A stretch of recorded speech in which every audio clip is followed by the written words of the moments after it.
They don't break into your home with weapons. They walk through the front door with charm. Behind every smile, every story, every promise is a theft you'll never see coming. This is the anatomy of a con artist. The story doesn't begin with a crime scene, a chalk outline, or a police siren. It begins, as so many cons do, with a smile, with kindness, with a stranger who seems to arrive at just the right moment. To understand how devastating these encounters can be, we step into the life of Erik Kramer, a man who once stood tall on NFL fields, cheered by tens of thousands. Erik had survived the kind of losses most people can't even imagine.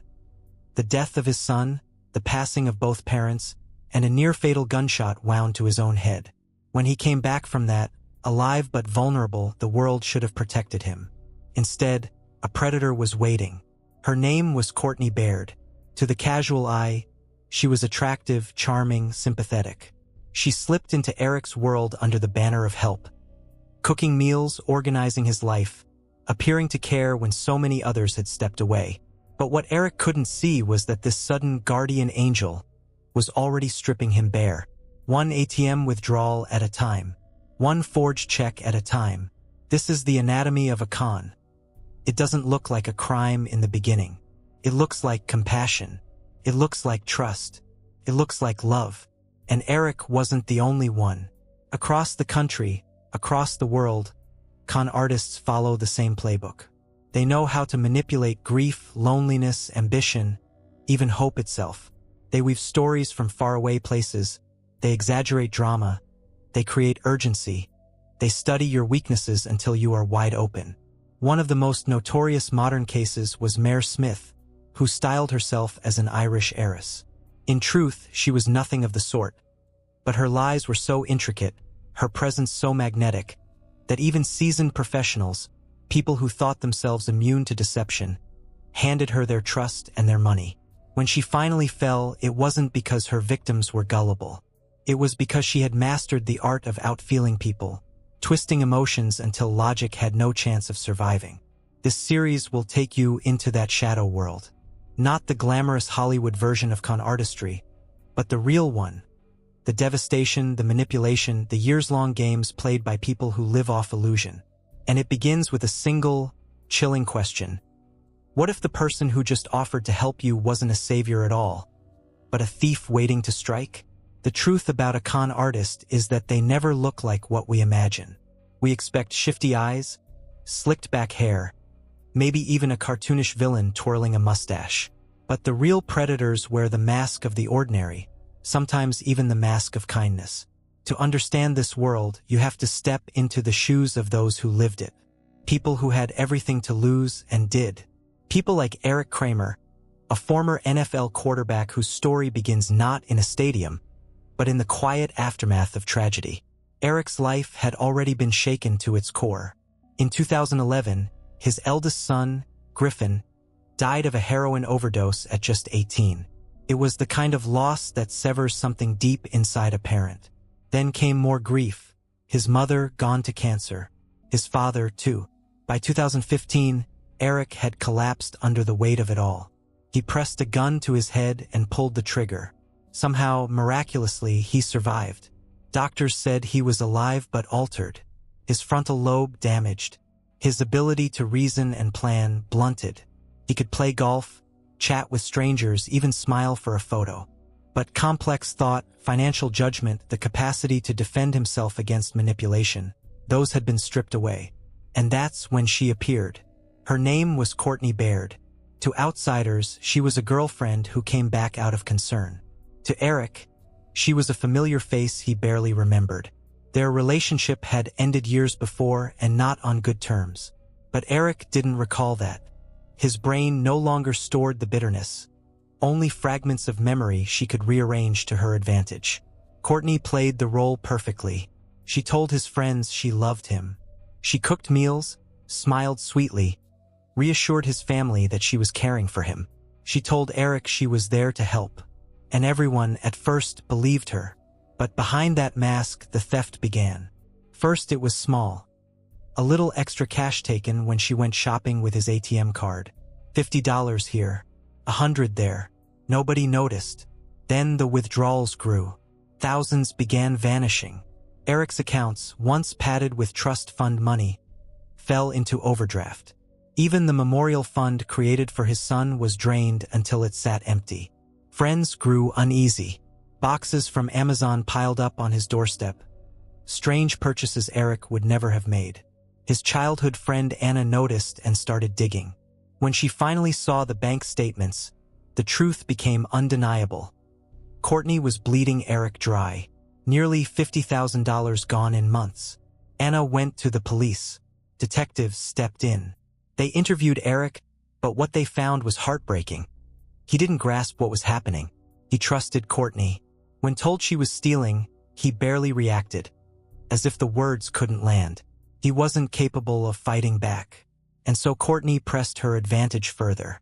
When the investigation heated up, she played her most devious card. She married him, secretly, quickly, without family present. Because as his wife, her access to his money wasn't theft. It was marital spending. Just like that, the criminal case evaporated. This is how con artists operate. They don't just steal your money.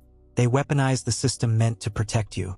They twist laws, manipulate emotions, and exploit every crack in the armor. But Erik's story isn't just about theft. It's about what happens when a man begins to heal, when his brain starts to clear, and when the mask of the predator slips.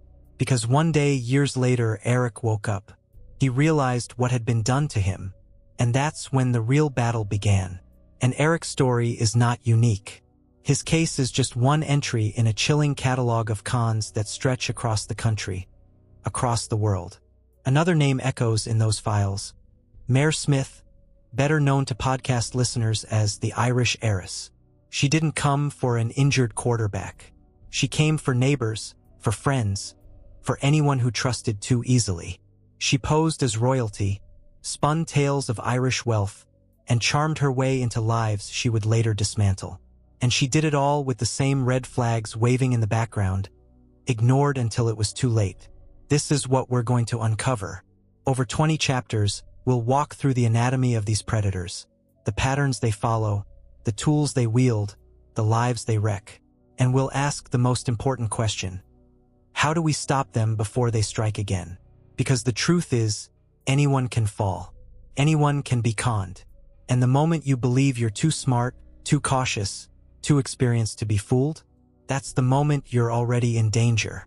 The most dangerous lies are never shouted. They're whispered. They come wrapped in warmth, in sympathy, in the illusion of safety. That's why Erik Kramer didn't see it coming. Few do. Courtney Baird played her role with precision.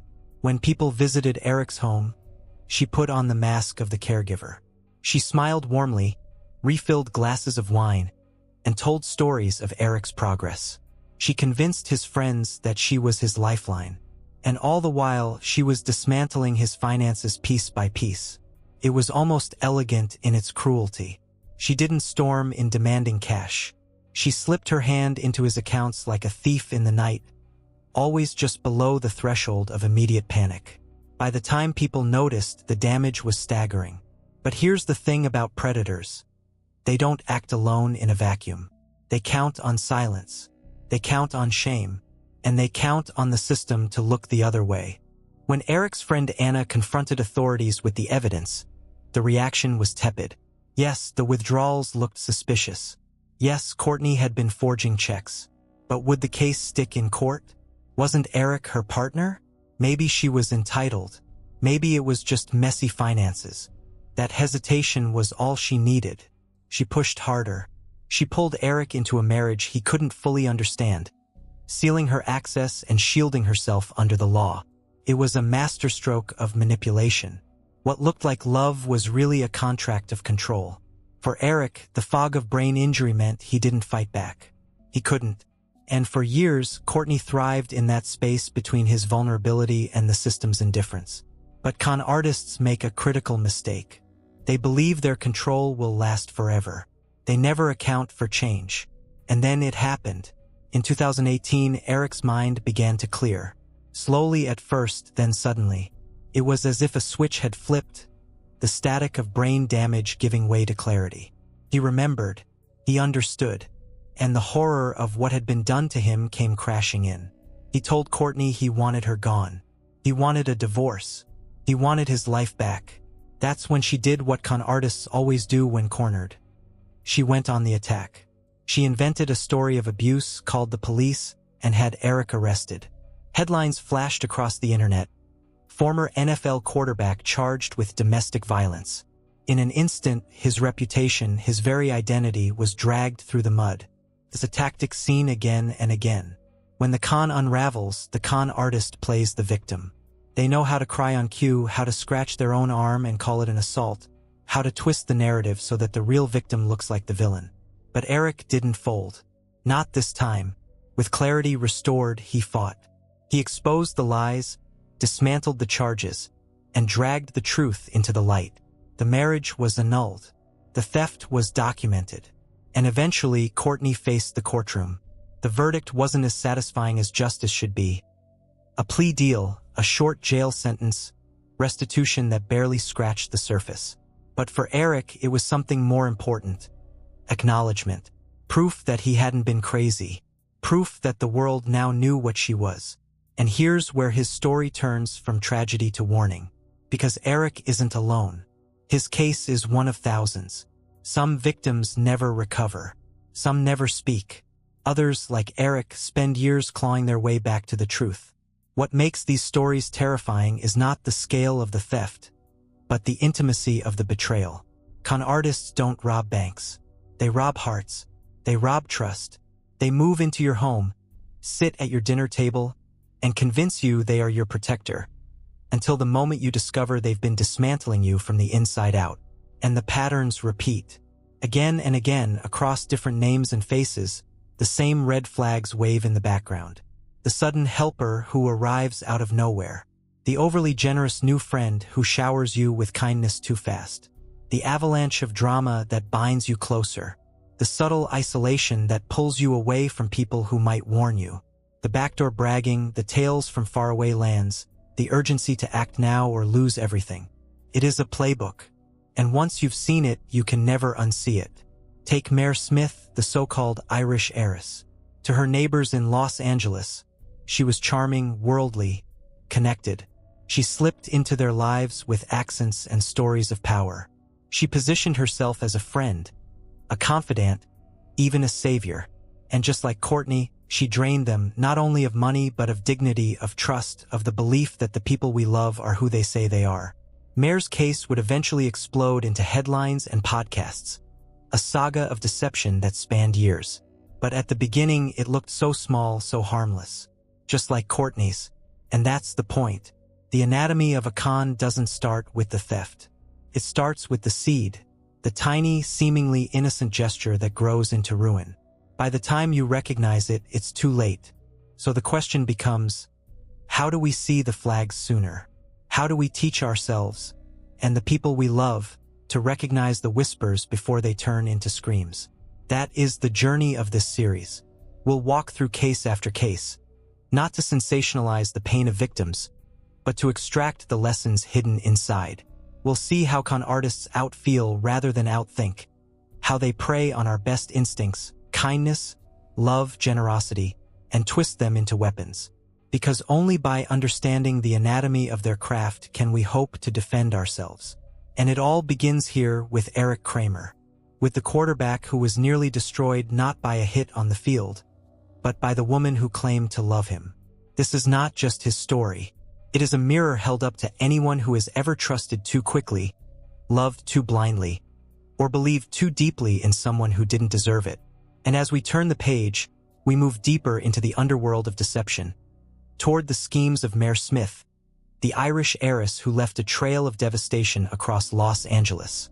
Her story will reveal the first of many red flags, and show us how even the most confident, capable people can be drawn into the web. Because when it comes to cons, it isn't about being smart. It's about being human. And that's what makes us all vulnerable. Los Angeles is a city built on illusion. In the glow of neon and the shimmer of red carpets, people reinvent themselves every day. You can be whoever you say you are, as long as you tell the story convincingly enough. And in that kind of landscape, a con artist doesn't just survive, they thrive. That's where Mair Smyth chose her stage. To the world, she was refined, cultured, exotic. She spoke with the lilt of an Irish accent, carried herself like someone born to privilege, and dropped just enough names to make people lean in closer. To neighbors, she was fascinating. To friends, she was mesmerizing. To victims, she was devastating. But to understand how she wove her web, you have to begin with the small things, the first encounters that seemed harmless, even promising. It started in a Los Angeles apartment complex, where hundreds of residents lived stacked in steel and glass. Among them was television producer Johnathan Walton, a man used to navigating big personalities. He wasn't naive. He wasn't inexperienced. But when the swimming pool in his building was suddenly shut down because of a legal dispute, frustration boiled among tenants. Johnathan, a do-gooder by nature, sprang into action. He organized, he rallied, he put flyers under every door. And from that act of civic frustration came a reply that would change his life. A message from a neighbor he hadn't yet met. Her name was Mair. She wanted to help. She came limping toward him the first time they met, her legs swathed in bandages, her voice tinged with pain. She said she had lupus, a disease that explained the bandages, explained the fragility. Sympathy welled instantly. Who would doubt a story told with such sincerity? This is how the great cons begin, not with a request for money, but with the invitation to care. Mair inserted herself into Johnathan's campaign to get the pool back, positioning herself as a natural ally. She was eloquent, enthusiastic, full of ideas. Soon, she was organizing meetings, suggesting legal angles, and name-dropping her supposed boyfriend, a powerful attorney, even a mayor, who, she claimed, could swing things in their favor. It was intoxicating. For residents who felt powerless against faceless landlords, Mair seemed like a savior. For Johnathan, she became a confidant.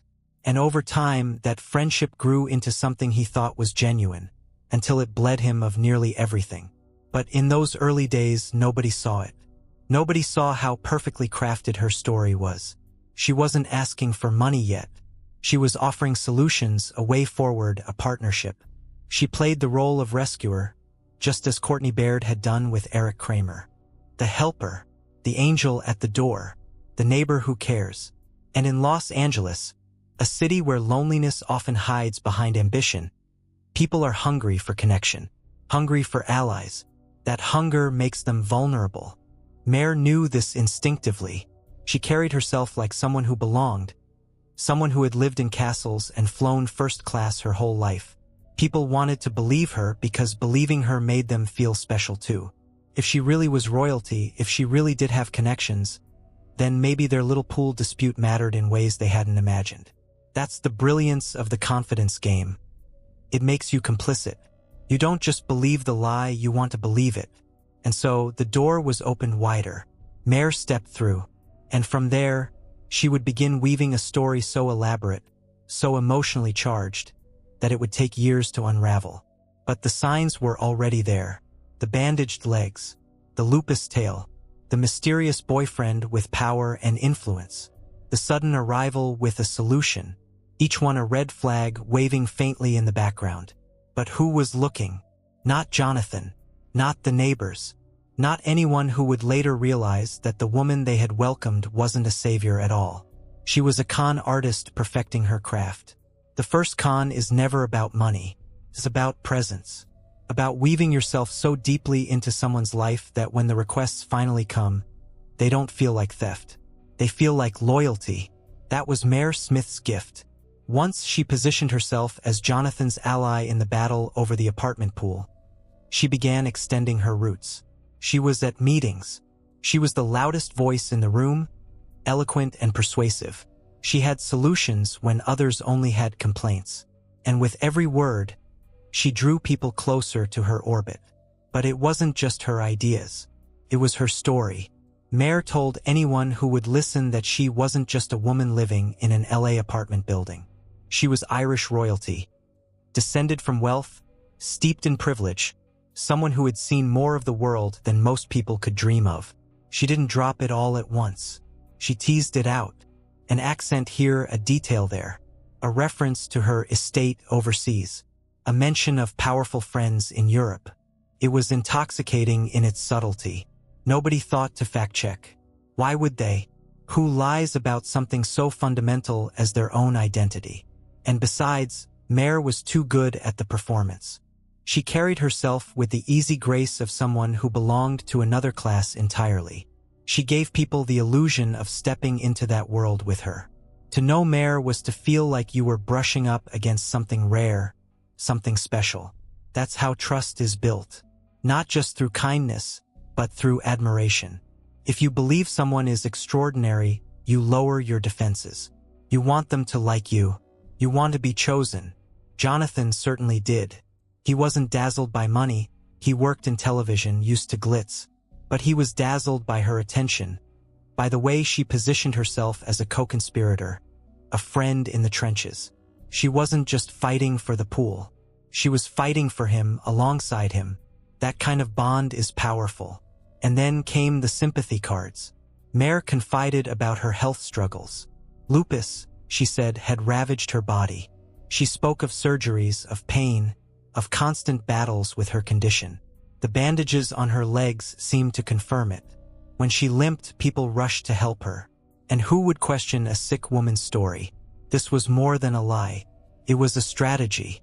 Illness, real or fabricated, is one of the oldest tools in the con artist's playbook.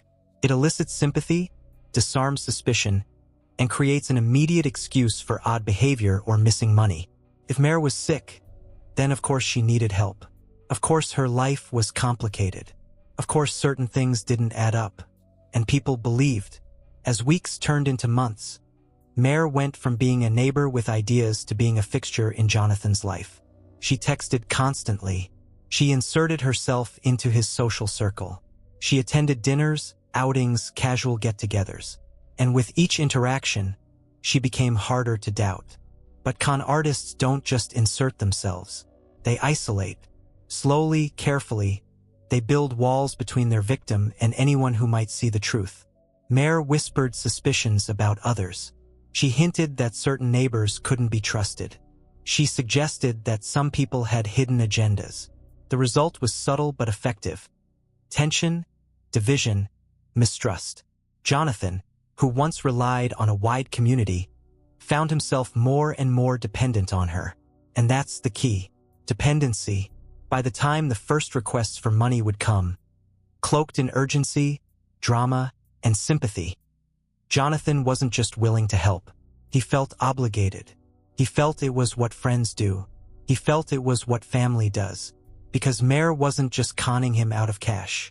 She was conning him out of his perception of reality. Out of the belief that the person across from him could be lying. That's the real theft. And while this story would eventually unravel in spectacular fashion, courtrooms, headlines, even prison, in the beginning it was just a friendship. A woman who seemed too kind, too quick. A neighbor who wanted to help. The red flags were there, waving like sirens. But in the warm California sun, they blended into the background. Nobody saw them. Nobody wanted to. And that is how the Irish heiress began her reign in Los Angeles. Not with a demand, not with a theft, but with a smile, a story, and a bandaged leg. Every con is a slow boil. At first, the water is lukewarm, comfortable, even soothing. By the time you realize it's boiling, you're already trapped inside. That was how it unfolded with Mair Smyth, the so-called Irish heiress. Once she established herself as a helpful neighbor and a fascinating friend, she didn't waste time. She layered on new dimensions to her story. Each detail was carefully chosen, calculated to hook sympathy, admiration, or curiosity. One day, she spoke of her supposed boyfriend, a high-powered attorney, also a mayor, a man with influence that stretched across Los Angeles. He was married, yes, but to Mair that wasn't an issue.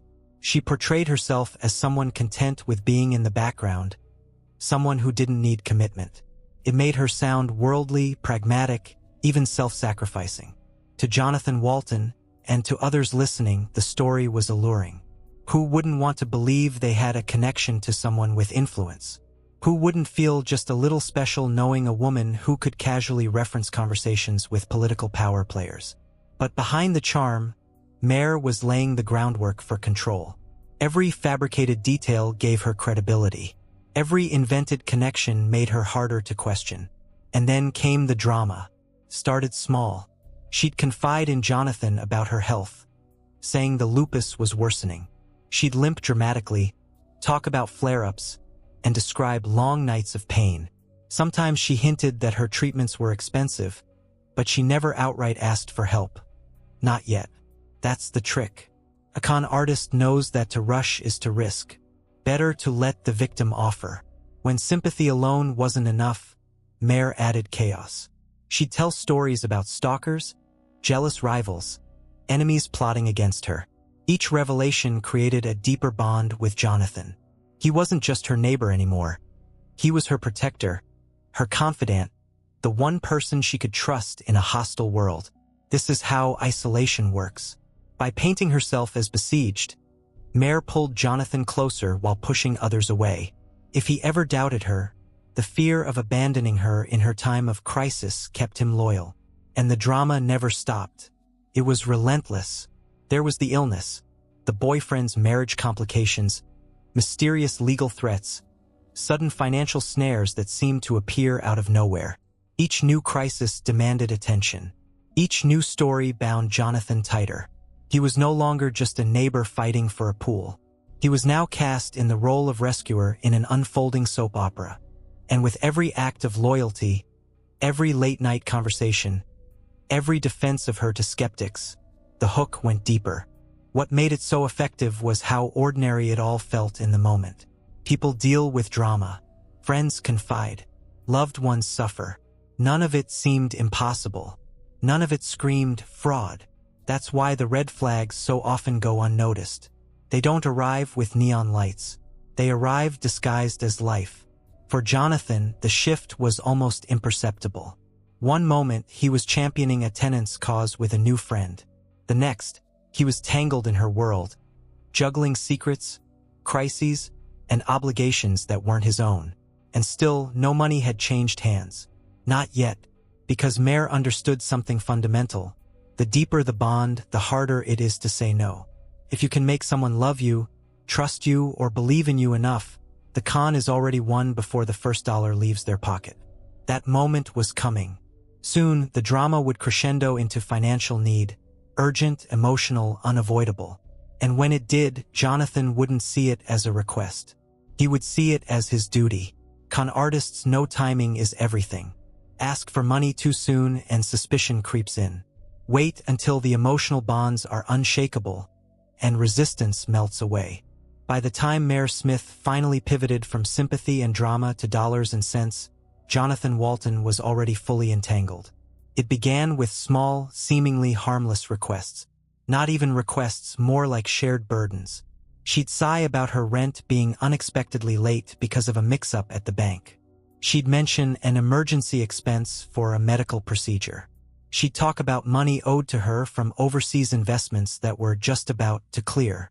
Always temporary, always just out of reach. Johnathan, wanting to be a good friend, stepped in, covering a bill here, a fee there, never realizing that each gesture wasn't an act of generosity. It was the opening of a tap that Mair would soon wrench wide open.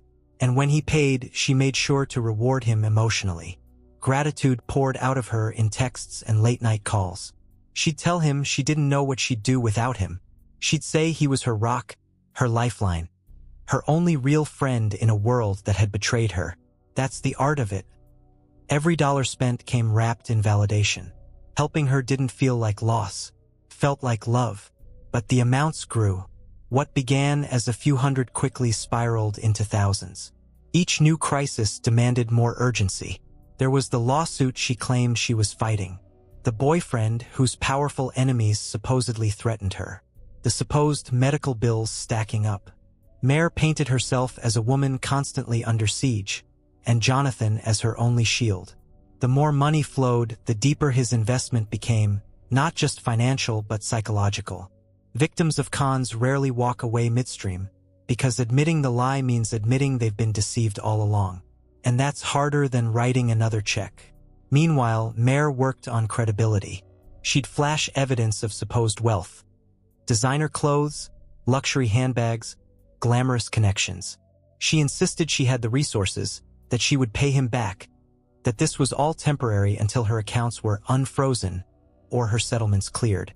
She even gave back small sums at times, a tactic known as beak wedding. A little repayment here and there made Johnathan feel secure, convinced him she was good for her promises, and primed him to give more. It was the same psychological hook used in Ponzi schemes. Once you've received a taste of return, you believe the rest will come. But it never did. Behind the charm, behind the stories, Mair was bleeding him dry. Tens of thousands turned into nearly 100,000 before the spell began to crack. And when cracks appear, con artists don't retreat. They escalate. The drama intensified. Stories became wilder. She'd claim threats to her safety, emergencies that couldn't wait, enemies circling. Each one was designed to keep Johnathan off balance, to force quick decisions, to prevent the quiet moment where doubt might bloom. Looking back, the signs were glaring.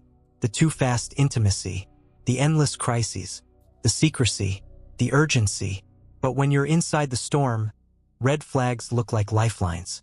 And so Johnathan stayed, convinced he was helping a friend, convinced he was doing the right thing, convinced that when all the dust settled, Mair would repay him. Not just in money, but in loyalty, in friendship, in the bond they had built. But that was never her plan, because Mair Smyth wasn't building a friendship. She was constructing a theater set. Every story, every limp, every tear was a prop, a line in a script designed to keep her audience captive. And Johnathan wasn't her friend. He was her mark. The money was gone. The lies were thick. And the deeper truth, the fact that Mair Smyth wasn't an heiress at all, but a career con artist leaving victims across continents, was still hidden in the shadows. But shadows never last forever. Soon, light would hit the stage. And when it did, the Irish heiress would be unmasked. Con artists live on borrowed time. For weeks, months, sometimes years, they build their illusions brick by brick. But eventually, the performance starts to crack. A story doesn't line up. A detail slips. A mask falters. For Johnathan Walton, the cracks in Mair Smyth's carefully crafted world began as whispers in the back of his mind. At first, they were easy to dismiss. A story about her boyfriend that seemed oddly inconsistent. A timeline of her travels that didn't quite add up. A medical bill that felt suspiciously vague. Whenever a doubt surfaced, Mair smothered it with a flood of charm, tears, or new drama. That's the genius of a seasoned con artist. When the mark begins to question, you overwhelm them with emotion. Doubt drowns in sympathy. Logic drowns in urgency. But something inside Johnathan stirred. Maybe it was exhaustion from the constant crises. Maybe it was instinct honed from years in television, where storylines are crafted and falsehoods are common currency. Whatever it was, he began to pay closer attention. The first true red flag came not from Mair's words, but from her isolation tactics.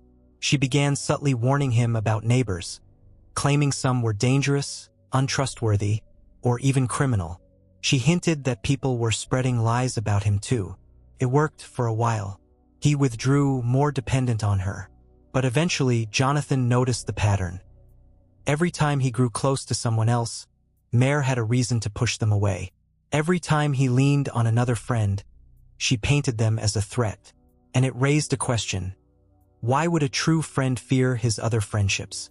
Doubt sharpened into suspicion when money became a recurring theme. Mair always had a story. Accounts frozen overseas, inheritances trapped in red tape, lawsuits just about to pay out. Always, she promised repayment. Always, she insisted it was temporary. But temporary stretched on, and the sums grew larger. Johnathan began quietly keeping track. Numbers scribbled on notepads, bank statements tucked away, timelines compared. And the more he documented, the more impossible it became to ignore. She wasn't unlucky. She wasn't sick. She wasn't besieged by enemies. She was lying. But here's the cruel irony. Even when the evidence mounts, victims rarely walk away easily. Because leaving isn't just about cutting ties. It's about admitting the unthinkable, that the person you trusted most was never who they said they were. It's a shattering realization, and Johnathan wasn't ready yet. So instead, he tested her. He asked subtle questions, tried to catch her in contradictions. Each time, she slipped free, redirecting with tears, anger, or elaborate new stories. And each time, Johnathan felt himself pulled back into the undertow. Still, the cracks were spreading. Friends he'd confided in began expressing concern. They noticed the money flowing out, the endless excuses, the strangeness of Mair's tales. But Johnathan defended her fiercely, as victims often do. It wasn't just loyalty, it was survival. If he admitted she was lying, he'd have to admit he'd been conned. And that, in those moments, felt harder than continuing the lie. But truth has a way of clawing to the surface. And soon, Mair would make mistakes that even her charm couldn't cover. The trouble with lies is that they multiply. One untruth demands another, then another, until the whole story becomes a fragile tower of contradictions. Eventually, all it takes is the lightest touch for it to collapse. For Johnathan Walton, that collapse began with details. It was a name dropped one too many times, a story about Ireland that didn't match the history books, an inconsistency in the way Mair described her family background. Each detail alone was nothing. Together, they formed a pattern. He started digging quietly at first. A Google search here, a phone call there. What he discovered was chilling. Records that should have existed didn't. People she claimed to know couldn't be found. The aristocratic lineage she bragged about left no trace. Still, Mair was convincing. When confronted with a question, she pivoted effortlessly. She'd say her enemies were spreading lies, that her records were sealed for privacy, that jealous rivals were trying to discredit her. She could summon tears on command, rage on cue, charm when it was useful. But Johnathan was no longer the unquestioning friend. He was becoming an investigator. He began saving emails, logging text messages, creating timelines. He compared her stories against hard evidence, and the gap grew wider with every check. The first undeniable break came when he ran a background search. Instead of the Irish nobility she claimed, what emerged was a string of debts, failed businesses, and aliases. Mair Smyth wasn't just a woman with a troubled past. She was a seasoned fraudster. The discovery shook him to his core. For years, he had defended her, loaned her money, vouched for her to friends. He had believed her stories of lupus, lawsuits, and enemies. And now, staring at the documents, he realized it had all been a performance. But even with proof in hand, the fight was far from over. Because confronting a con artist isn't like confronting a liar. A liar may back down when caught. A con artist doubles down. When Johnathan began asking harder questions, Mair turned up the drama. She claimed people were stalking her, that threats had been made on her life, that she was in more danger than ever. She insisted that Johnathan was the only person she could trust, the only friend she had left. And that's the cruel genius of her craft. Even in the moment of unmasking, she tried to reel him back in. But this time, he didn't bite. Instead, Johnathan turned outward. He spoke to other neighbors, people Mair had warned him against. To his shock, they had similar stories. Strange requests for money, bizarre dramas, shifting identities. One by one, the puzzle pieces locked into place. She wasn't just lying to him. She was lying to everyone. The revelation was devastating, but it carried something else too. Clarity. Johnathan knew now that he wasn't dealing with a sick friend or a troubled neighbor. He was dealing with a con artist. And once you see the truth, you can't unsee it. From that moment on, Johnathan's role shifted. He was no longer the mark. He was the hunter. He would gather evidence, connect with other victims, and begin the long, exhausting fight to bring the Irish heiress down. But Mair wasn't going quietly. A career con artist doesn't surrender the stage. She had more tricks, more drama, more deceptions to unleash before her empire of lies collapsed. The game had entered its second act, and the stakes were about to get higher than Johnathan could have imagined. When you've been conned, the first instinct is silence. Shame keeps most victims in the shadows.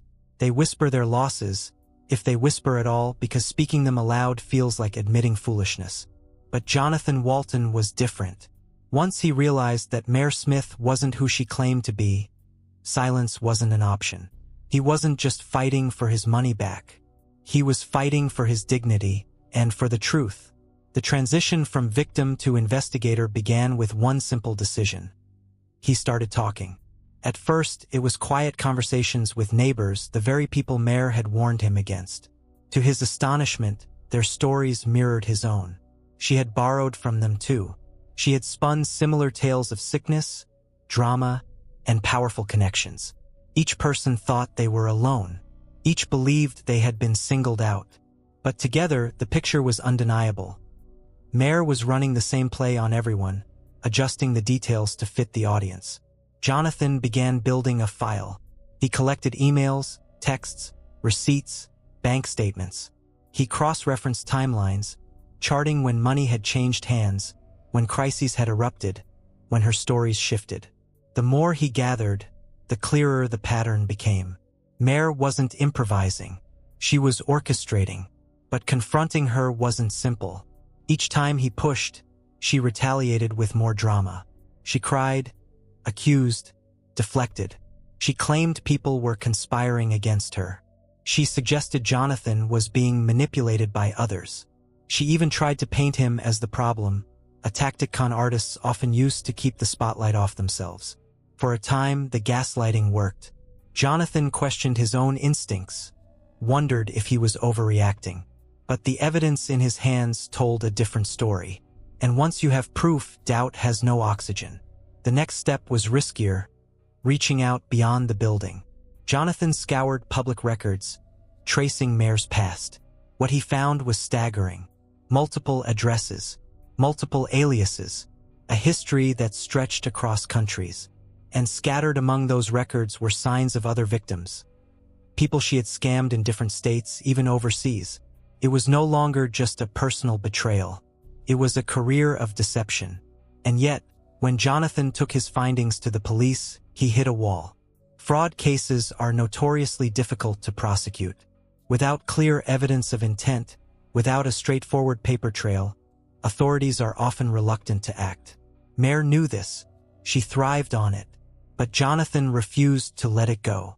If the system wouldn't stop her, he would find another way. He reached out to journalists, to podcasters, to anyone who might amplify the story. First, doors closed. Con artist tales were seen as messy, hard to prove, too personal. But persistence has a way of wearing down resistance. Eventually, the media began to listen. And with that spotlight, the walls around Mair's con began to tremble. Still, she wasn't finished. Con artists rarely walk away quietly. As Johnathan pushed harder, Mair escalated her manipulations. The drama grew wilder, the crises more urgent. She leaned on the sympathy she still commanded from those who hadn't seen through her. She tried to pit allies against each other, to fracture the growing coalition of victims. But the tide was turning. For the first time, Johnathan wasn't alone in his suspicions. Others were standing with him, and together, they were beginning to pull back the curtain on the Irish heiress. What they didn't yet know was just how far her deceptions reached, and how determined she was to protect them. The hardest part of unmasking a con artist isn't finding proof. It's convincing the world to believe it. By the time Johnathan Walton had built his dossier, timelines, receipts, statements, background checks, he knew beyond doubt who Mair Smyth really was. But to friends, to neighbors, even to authorities, she was still the charming Irishwoman with captivating stories and doe-eyed vulnerability. That was Mair's true talent, performance. She didn't just fool people. She made them want to defend her. Johnathan realized he couldn't fight her alone, so he turned his investigation outward. He tracked down other victims. Some he found in his own building, people Mair had borrowed money from under different pretenses. Others he discovered through whispers. A friend of a friend who had been drained. A coworker of hers who'd noticed irregularities. One by one, their accounts echoed his own. Different details, same pattern. At first, some were hesitant to speak. Victims of cons often carry crushing shame. They ask themselves how they could have fallen for it. how they could have been so blind. But Johnathan's openness gave them courage. If he could admit it, so could they. And slowly a coalition formed. They shared documents, cross-checked stories, compared dates. The puzzle came together piece by piece, until the full picture of Mair's deception was undeniable. She wasn't a one-time liar. She was a career con artist, moving from mark to mark, feeding off trust and generosity. With this growing mountain of evidence, Johnathan went back to the authorities. Again, he was met with reluctance. Fraud cases are messy, expensive, uncertain. Prosecutors prefer easy wins. But now he had something he hadn't before: numbers, multiple victims, multiple stories, a pattern too consistent to dismiss. Even so, progress was slow. Police reports were filed, investigations opened, but action lagged. Meanwhile, Mair continued her performance, maintaining just enough charm to keep some defenders in her corner. So Johnathan turned to the court of public opinion. He began pitching the story to media outlets, presenting it not just as personal fraud but as a broader warning about how con artists operate. At first, doors closed. Editors wary of messy, he said. She said stories. But persistence is its own kind of con, and Johnathan wore down resistance. Eventually, journalists listened, and once the first story broke, others followed. Podcasts, news articles, TV segments. The Irish heiress became more than a whisper. She became a headline. For Mair, the mask began to slip. The more light shone on her lies, the harder it became to maintain control. Neighbors whispered. Friends withdrew. The same charm that once drew people in now rang hollow. Every dramatic crisis, every new story, every plea for sympathy was met with a little more skepticism. But a cornered con artist is dangerous. As her empire of lies crumbled, Mair doubled down. She invented wilder stories, conjured new enemies, played the victim with even greater desperation. She lashed out at Johnathan, accusing him of betrayal, of cruelty, of conspiring against her. It was classic projection, the predator painting herself as prey. Yet the momentum was no longer hers. The coalition of victims was too strong, the evidence too clear, the spotlight too bright. The fall of the Irish heiress was no longer a matter of if. It was a matter of when. And for Johnathan, the mission had evolved. It wasn't just about reclaiming what he'd lost. It was about stopping her from doing it to anyone else. Because once you've seen behind the mask of a con artist, you can never go back to believing the smile.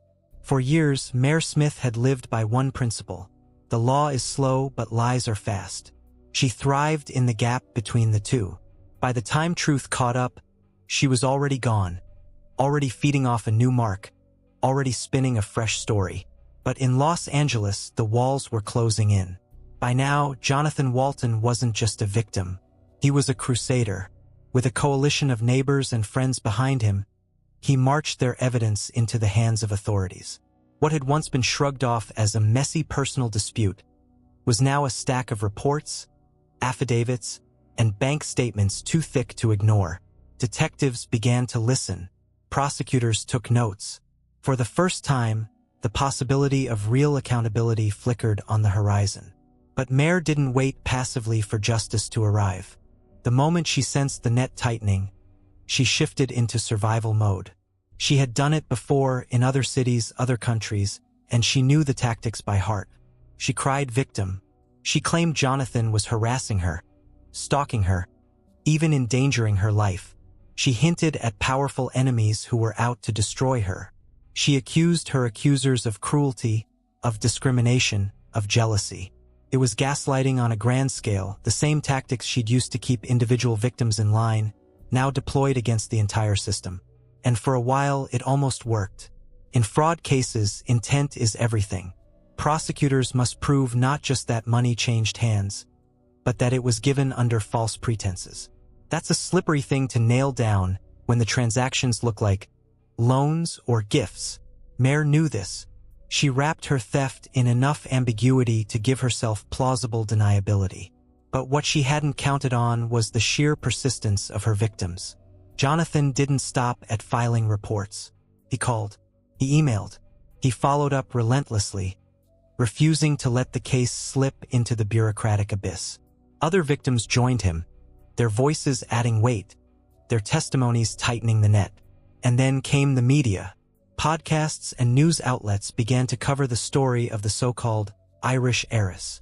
Listeners across the country heard how she had drained bank accounts, spun impossible tales, and left wreckage in her wake.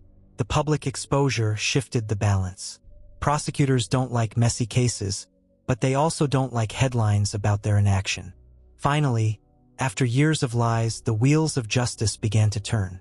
Charges were drafted, warrants prepared. The woman who had spent decades slipping through cracks was now staring at the possibility of prison. But if anyone thought Mair would simply surrender, they didn't know con artists. For her, the courtroom wasn't an end. It was a new stage, and she was ready to perform. The courtroom is where illusions are supposed to die, where facts matter more than charm, where lies collapse under cross-examination. But for Mair Smyth, the courtroom was just another stage. She arrived with the same grace she had shown at poolside meetings years earlier. The Irish accent rolled smoothly off her tongue. The bandaged legs reappeared. She carried herself not as a criminal, but as a woman wronged, persecuted, misunderstood, the victim of vindictive neighbors and a bitter ex-friend. She wept when she spoke of her illness. She bristled when accused of deception. She pointed fingers at Johnathan, Walton, and others, claiming harassment, jealousy, and personal vendettas. It was the same script she had always used, but now the audience was different. Judges don't care about charm. Jurors are harder to sway with tears than lonely neighbors. Prosecutors, backed by files of evidence and testimony from multiple victims, weren't buying the act. Piece by piece, her empire of lies unraveled in the sterile light of the courtroom. The so-called Irish estate, non-existent.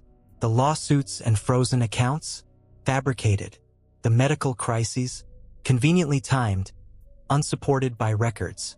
The money she took, not loans, not gifts, but deliberate manipulations, extracted under false pretenses. Witness after witness stepped forward. Neighbors, friends, former allies who once defended her now described the same pattern of exploitation. Each story mirrored the others, forming a mosaic of fraud too precise to ignore. Still, Mair fought. When cornered, she grew angry. When exposed, she grew theatrical. She tried to twist sympathy back her way, insisting she was a sick woman crushed by life's unfairness. But the more she performed, the thinner the act wore. And then came the verdict. The gavel fell not on a glamorous heiress, but on a convicted fraudster. The mask that had charmed Los Angeles was stripped away, replaced with the cold reality of a criminal record. For Johnathan, Walton, and the other victims, the verdict brought relief but not triumph. The money was gone, and much of it would never be recovered. The emotional scars ran deeper than any restitution check. Because what Mair stole wasn't just dollars. She stole trust. She stole years. She stole the belief that friendship, compassion, and kindness could be offered without suspicion. The sentence was shorter than many hoped. Fraud often draws light punishment compared to its devastation. But the conviction mattered. For once, Mair wasn't walking away to reinvent herself in another city. For once, the truth had caught her. And yet, even in defeat, the lessons linger. Because the fall of the Irish heiress wasn't just the end of one woman's scheme. It was a mirror held up to a universal truth. Anyone can be conned. Intelligence doesn't inoculate against manipulation. Education, success, even cynicism offer no guaranteed protection. All it takes is trust. All it takes is the right story at the right time from the right person. And as Mair Smyth was led away, her victims weren't left only with scars. They were left with hard-won knowledge. The anatomy of a con had been laid bare. The red flags, once ignored, now burned in hindsight. Too fast intimacy, endless drama, implausible stories, urgency, isolation, sympathy weaponized into control. The same tactics that destroyed their finances could destroy others, unless the warnings were shared. And that's why Johnathan, and many like him, refused to stay silent. Because if one con artist can ruin a life, perhaps one story can save another.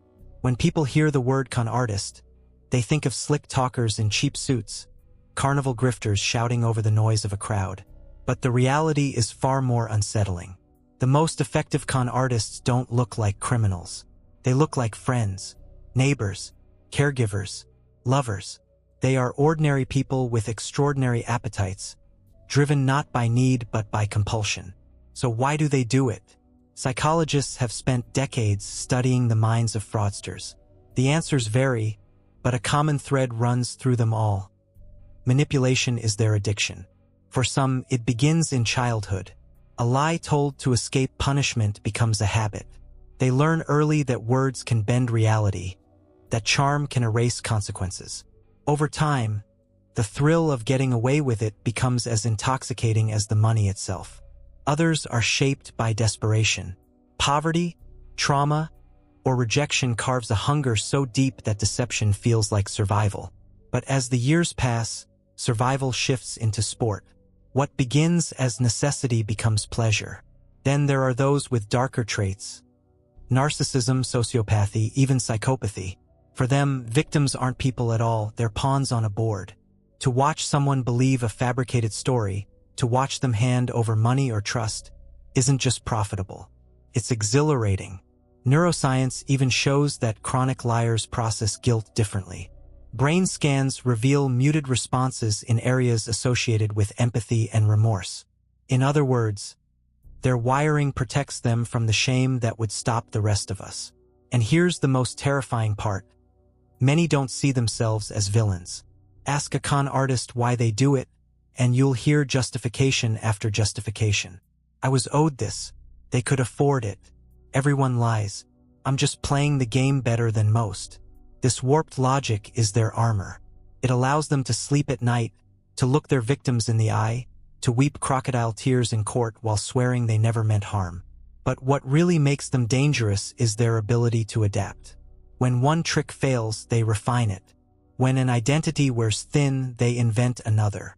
They learn from every con, sharpening their skills, building a psychological arsenal tailored to human weakness. That's why patterns repeat.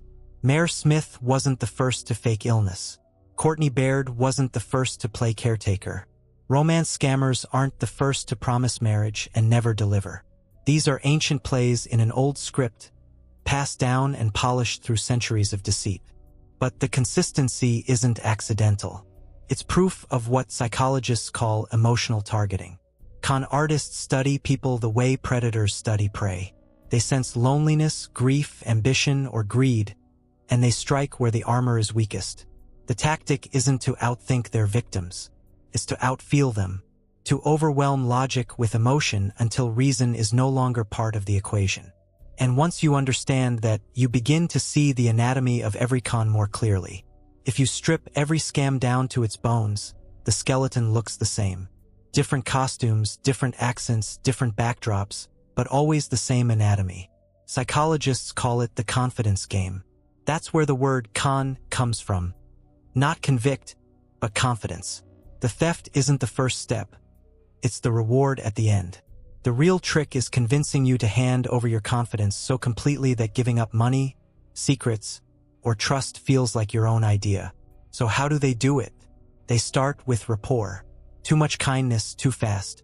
Overwhelming attention, flattery, gifts, or sympathy. They make you feel seen in a way that's intoxicating. Victims describe it like being chosen, as though they alone have been singled out for special treatment. Next comes storytelling. A good con artist is a novelist on the fly. They weave intricate backstories, glamorous careers, tragic illnesses, wealthy families, powerful enemies. The details don't have to be true. They just have to feel real enough to disarm suspicion. Then comes drama. This is the engine that keeps the mark from stepping back. Sudden crises appear out of nowhere. Lawsuits, medical emergencies, jealous rivals, travel mishaps. Each crisis demands immediate action, which means no time to reflect, no chance for doubt to grow. Alongside the drama is isolation. They chip away at your circle, convincing you others can't be trusted. Friends become rivals. Family becomes obstacles. outsiders become threats. Soon, the only person you can lean on is the con artist themselves. And when the victim is fully dependent, the ask arrives. Sometimes it's money. Sometimes it's a favor, a secret, a signature on a document. But by then, resistance is gone. Helping them doesn't feel like risk. Feels like loyalty. This cycle repeats over and over until the victim is drained. And when the con artist senses the well is dry, they vanish. Sometimes they leave a note. More often, they leave nothing at all. Why does the cycle work so well? Because it isn't based on intelligence. It's based on emotion. People don't get conned because they're stupid. They get conned because they're human. And that's why justice struggles to keep up. Fraud cases are notoriously underprosecuted. Unlike theft with a crowbar, confidence scams leave victims handing over money willingly. On paper, the transactions look consensual. Loans, gifts, investments. Prosecutors must prove intent, that the promises were false from the start. That's hard, expensive, and time-consuming. Con artists exploit this gap mercilessly. They know the odds of prison are slim, the punishment's light. A few years, maybe probation. In exchange, they can drain victims of hundreds of thousands, even millions. It's not just a crime. It's a business model. And the predators who live this way rarely stop on their own. For them, each successful lie is fuel. Each victim is proof of their superiority. Each courtroom escape is validation that they're untouchable. But history shows something else too. Every con, no matter how elaborate, eventually cracks. The lies multiply too fast. The stories collide. The victims compare notes. And when the house of cards falls, it falls hard. That's why understanding the anatomy of a con isn't just academic. It's survival. Because once you recognize the signs, the too fast intimacy, the endless drama, the urgency, the isolation, you can step back before the final act begins. And that knowledge, hard-won and costly, is the only real weapon against people who build their lives on deception. New York thrives on ambition. It's a city that rewards boldness, forgives arrogance, and often mistakes confidence for competence. In a place where fortunes are made overnight and reputations built on image, it's the perfect hunting ground for a con artist. Enter Anna Sorokin, the woman who would become infamous as Anna Delvey. When she appeared on the social scene in 2013, she seemed like one of countless wealthy 20-somethings drifting through Manhattan. Thick glasses, minimalist fashion, a clipped European accent. She was mysterious, aloof, and most importantly, she carried herself as if money was never a problem. That's the first rule of the big con. Act like you already belong. Anna introduced herself as a German heiress, the daughter of a billionaire poised to inherit a fortune. She hinted at trust funds, private jets, and real estate portfolios scattered across Europe. She didn't need to brag. She simply dropped details here and there, letting her friends connect the dots. And people believed, because in New York, where wealth is both currency and armor, nobody wants to be the one to call out a lie. Better to nod along, accept the story, and bask in the glow of someone who might just open doors to a gilded world. At first, Anna's requests were small, cloaked in inconvenience. She'd say her wire transfer hadn't cleared, that her trust fund was temporarily frozen. Could someone cover the dinner bill until tomorrow? Could she borrow a hotel room on their card? The amounts were minor compared to her supposed wealth, and she always promised repayment. But the illusion grew. She spoke of launching an ambitious art foundation in New York, the Anna Delvey Foundation. She envisioned a private club that would rival the most exclusive venues in the city, complete with exhibitions, events, and elite memberships. It sounded outrageous. It sounded impossible. But in the city of impossible dreams, it sounded just plausible enough. Soon, she wasn't just borrowing dinners. She was persuading banks to consider multimillion-dollar loans, convincing designers to draft architectural plans, and cajoling wealthy friends into footing the bills for 5-star vacations.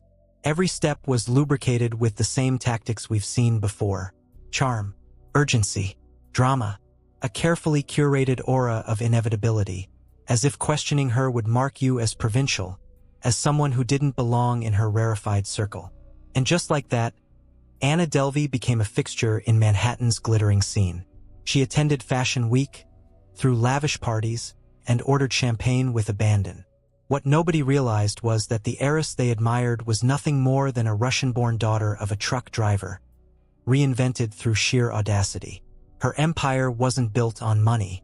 It was built on confidence, hers, and the confidence she siphoned from those around her.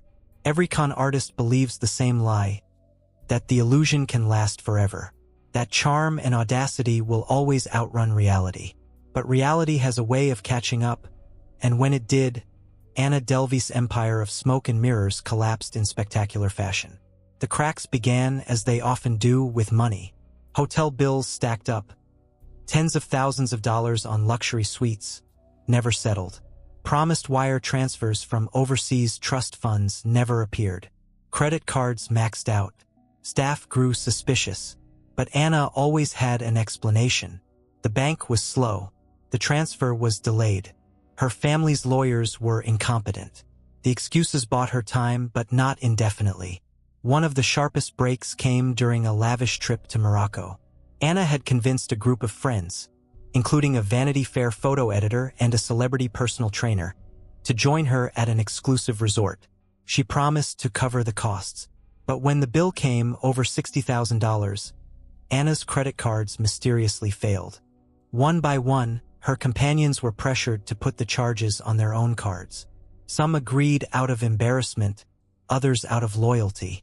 But when reimbursement never came, the friendships cracked under the weight of betrayal. Back in New York, the debts piled higher. Anna drifted from one luxury hotel to another, slipping out before payments could be processed. She sweet-talked staff, dazzled other guests, and kept herself afloat by creating just enough confusion to delay consequences. But con artistry is always a race against time. The moment victims compare notes, the illusion collapses. And in Anna's case, the comparisons came quickly. Hotel managers spoke to each other. Bank investigators traced her accounts. Journalists, intrigued by whispers of a mysterious heiress living extravagantly without visible resources, began to dig. The truth was stranger than fiction. Anna Delvey wasn't a German heiress at all. She was Anna Sorokin, born in Russia, raised in an ordinary family with no fortune, no trust fund, no empire. Her wealth was pure theater, sustained only by the confidence she projected and the gullibility of those who wanted to believe. The fallout was swift. In 2018, Anna was arrested and charged with multiple counts of grand larceny and theft of services. Her trial became a media circus, blending fascination and schadenfreude. Every outfit she wore, every smirk she flashed, was dissected by tabloids. And even in court, she performed. She posed for cameras, insisted she was misunderstood, claimed she had always intended to repay her debts. Like Mair Smyth in Los Angeles, she leaned on charm and victimhood, hoping performance could outweigh evidence. Didn't. In 2019, she was convicted on multiple felony charges. Her sentence, 4 to 12 years in prison, was a rare example of significant punishment for a con artist. Yet even behind bars, she remained a subject of fascination. Netflix snapped up her story. Journalists analyzed her methods. Social media debated whether she was a criminal or simply a flawed visionary. But strip away the glamour, and the anatomy of the con looks familiar. Too fast intimacy. She inserted herself into elite circles overnight. Endless drama. Her wire transfers were always just about to clear. Isolation. She created an aura of exclusivity, convincing friends that doubting her meant they weren't sophisticated enough. Urgency. Bills had to be covered now, promises of repayment dangling like bait. Victim playing. When caught, she wept, raged, and accused others of betrayal. Different city, different victims, same playbook. Anna Delvey wasn't unique. She was a modern echo of the same tricks con artists have used for centuries. What set her apart was the stage. Manhattan's glittering social scene, where appearance is everything and skepticism is scarce. Her rise and fall serve as a reminder that cons don't just prey on the lonely or the vulnerable. They prey on ambition, status, and the desire to belong. Because in the end, The illusion of wealth can be as powerful as wealth itself until the bill arrives. If money is the lifeblood of a con, love is its beating heart. Few manipulations are as cruel or as effective as the romance scam. Unlike quick financial frauds, romance scams don't begin with a request for cash. They begin with something far deeper: companionship. It starts with a message, a friendly hello on Facebook, a like on Instagram, a profile on a dating site that seems just different enough to stand out. The photo shows a kind smile, or a uniform, or a glamorous backdrop. The bio is simple but enticing, and most importantly, the attention feels genuine. Victims often describe the first days of a romance scam as intoxicating. Constant messages, sweet words, good morning texts, good night texts, little notes throughout the day. Feels like connection, feels like love. Take the case of Paula, a widow in her 60s living in the Midwest. After her husband passed, her children urged her to try online dating. Reluctant at first, she finally joined a site for seniors. Within days, she received a message from a man named David. David's profile was everything she'd hoped for. He was a contractor working abroad on an oil rig, widowed too, lonely, searching for someone who understood. Their conversations grew quickly. He told her about his work, about the challenges of life offshore. He asked about her family, her hobbies, her dreams. He made her laugh. He made her feel seen again after years of grief. Within weeks, they were exchanging "I love yous." Paula felt alive. She felt chosen. And that's when the first crack appeared. David said he had a problem with a shipment. An emergency. He was short on funds to pay for customs fees. Just a few $1,000s. Could Paula help? Just until he got back to the States? Her children were suspicious. But Paula didn't listen. Love is louder than logic. She wired the money. And then came another crisis. And another. Over the course of a year, Paula sent over $200,000 to a man she had never met in person. Every time her doubts surfaced, David smothered them with affection. He sent poems. He called her his soulmate. He promised they'd be together soon. By the time investigators stepped in, Paula's life savings were gone. David wasn't real. His photos had been stolen from an unsuspecting man in Texas. His words were written by a scam ring in Nigeria. But to Paula, the heartbreak was real. That's the brutal genius of romance scams. The money is secondary. The real theft is emotional. Victims aren't just losing cash. They're losing trust, dignity, and often the will to love again. The cruelest part of romance scams is that they don't just steal money. They steal belief. They weaponize hope itself. Paula's story is one of thousands. In 2022 alone, the FBI reported billions lost to romance scams, making them one of the fastest-growing crimes worldwide. And while many of the victims are older adults, widowed, divorced, or lonely, nobody is immune. Consider the case that made headlines across the globe. Shimon Hayat, better known as the Tinder Swindler. To the women who matched with him on dating apps, he seemed like a dream. Handsome, charismatic, traveling on private jets, staying in five-star hotels. His social media overflowed with images of wealth, tailored suits, luxury cars, champagne dinners. He claimed to be the son of a billionaire diamond mogul. The first dates were intoxicating. Lavish dinners, whirlwind trips abroad, romantic gestures that seemed lifted from fairy tales. He showered women with attention, made them feel like they were the center of his world. But beneath the glamour, the con was already taking shape. After weeks of romance, Shimon introduced the first tremor of danger. He told his girlfriends he was under threat. Rivals in the diamond industry were after him. His bodyguard had been attacked. He showed them staged photos. Bloodied, bruised, chaos. The message was clear. He was in danger, and only they could save him. He asked for help, not much at first. Credit card, a wire transfer, a quick loan until his accounts were safe again. The women, already intoxicated by love and dazzled by his apparent wealth, agreed. After all, he was a billionaire's son. Of course he would pay them back. And he did. First. He transferred back just enough money to build confidence. Small repayments, lavish gifts, the beak wedding tactic that keeps victims invested. But soon the requests grew.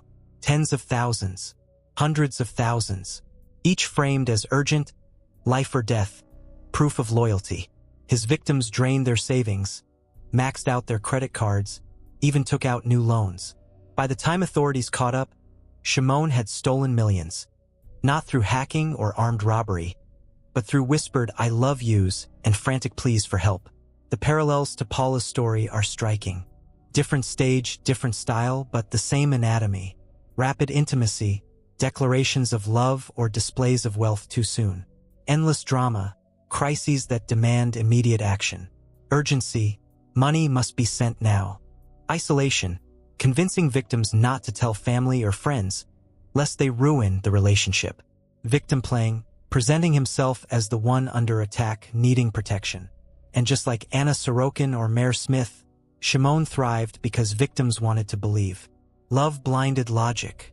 Loyalty replaced doubt. When he was finally caught, his sentence was shockingly light. Just a handful of months in prison. Today, he lives freely, reinventing himself again online, still followed by thousands. That's the grim truth of romance scams.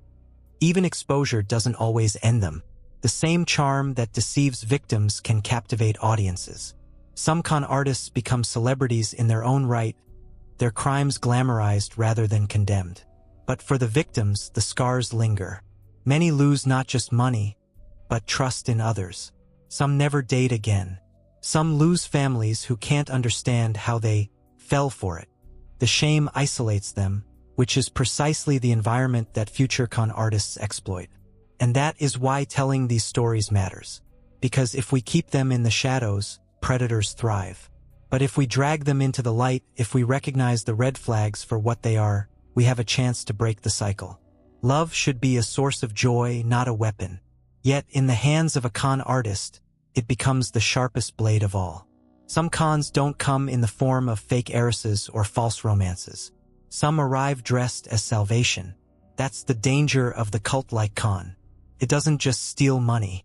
It steals identity, autonomy, and sometimes even lives. The anatomy is familiar. A charismatic figure. A story too good to question.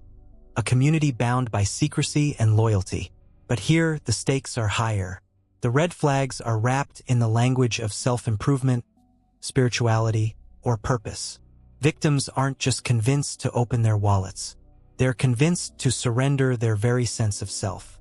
One of the most infamous examples in recent years was NXIVM, founded by Keith Raniere. To outsiders, NXIVM looked like a self-help organization, a personal development company offering seminars in leadership, empowerment, and success. His branding was sleek. His pitch was polished. Celebrities and professionals attended, lured by promises of growth.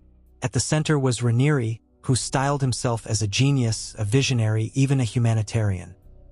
He surrounded himself with devoted followers who referred to him as Vanguard.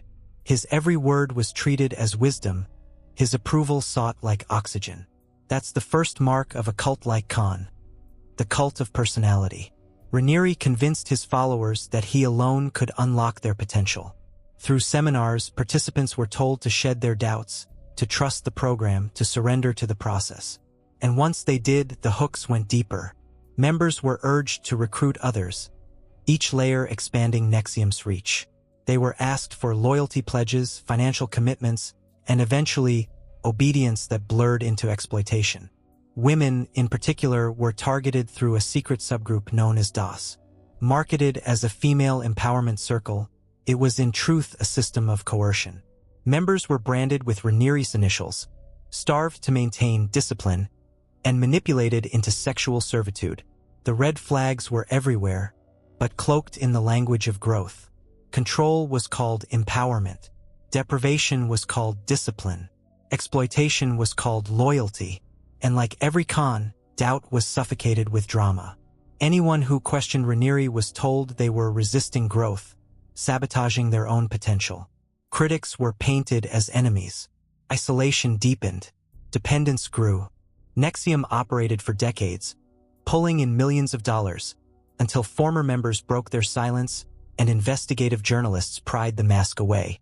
By 2019, Raniere stood trial, and the courtroom stripped him of his illusions. He was convicted on charges including sex trafficking, racketeering, and conspiracy, and sentenced to 120 years in prison. But his story is not unique. History is littered with spiritual grifters and cult leaders, from faith healers who promise miracles for donations, to gurus who demand devotion in exchange for enlightenment. The tactics vary, but the anatomy is the same. Charisma, storytelling, isolation, urgency, and victim playing. The difference is scale. Instead of one victim, there are dozens, hundreds, sometimes thousands. And when the con is belief itself, escape becomes nearly impossible. Because how do you walk away when you've been convinced that leaving means betraying your purpose, your faith, your very soul? NXIVM wasn't an anomaly. It was part of a long, grim tradition. Fraud cloaked in faith, deception dressed as destiny. Throughout history, spiritual con artists have thrived by exploiting the deepest human need, the need to believe in something bigger than ourselves. Take the world of televangelist frauds. Turn on late-night television in the 1980s or 90s, and you'd often see preachers in expensive suits, standing under bright lights, promising miracles in exchange for love offerings. They claimed that donations would heal the sick, erase debt, or guarantee blessings from God. Millions of dollars poured in from desperate viewers. Widows mailed their last savings. Families drained retirement accounts, convinced that planting a seed of faith would grow into prosperity. But behind the cameras, many of these preachers lived in mansions, drove luxury cars, and built empires on the backs of those who could least afford it. When investigators pried into their finances, the promises of miracles crumbled into evidence of tax fraud and embezzlement. Different century, same anatomy. Or consider Bhagwan Sri Rajneesh, later known as Osho, who built a sprawling commune in Oregon during the 1980s.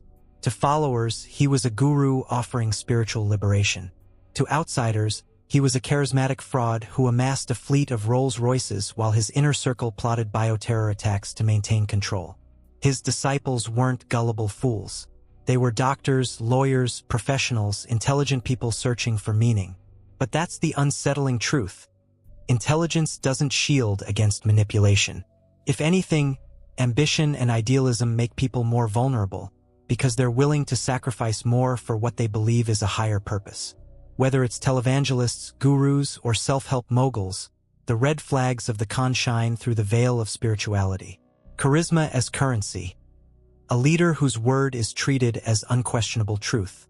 Isolation disguised as community. Followers are encouraged to cut ties with skeptics, retreating deeper into the group. Urgency and sacrifice. Members must act now, give now, commit now, or risk losing salvation. Victim playing.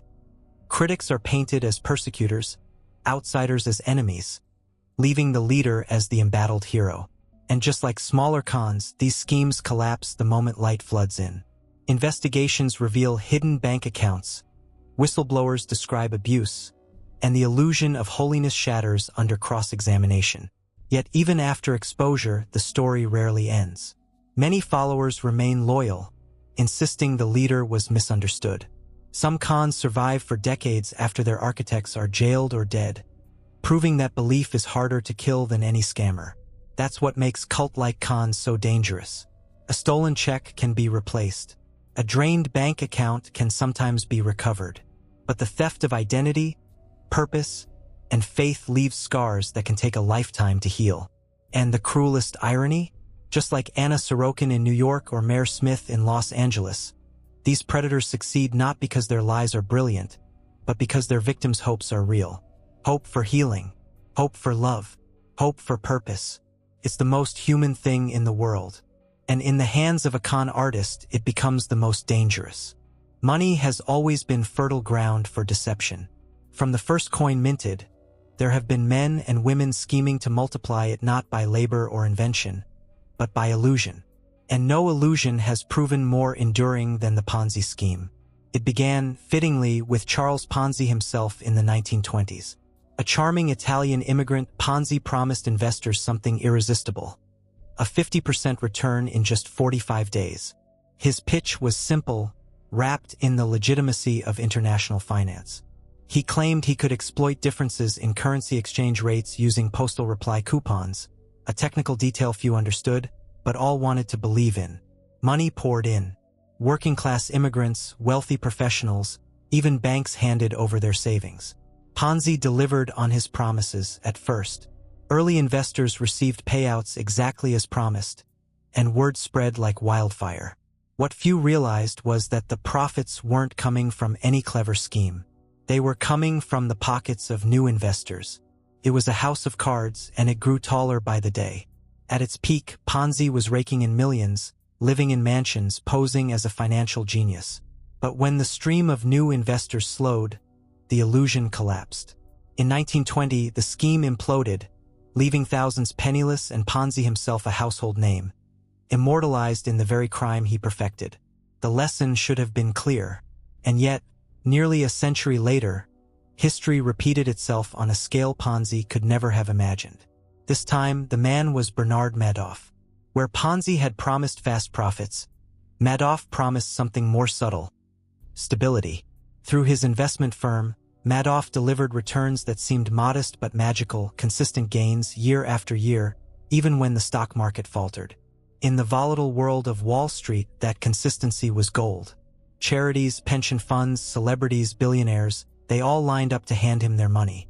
By the early 2000s, Madoff was managing billions, his reputation spotless, his status untouchable. But behind the curtain, nothing was real. The statements mailed to investors were pure fiction, showing trades that never happened.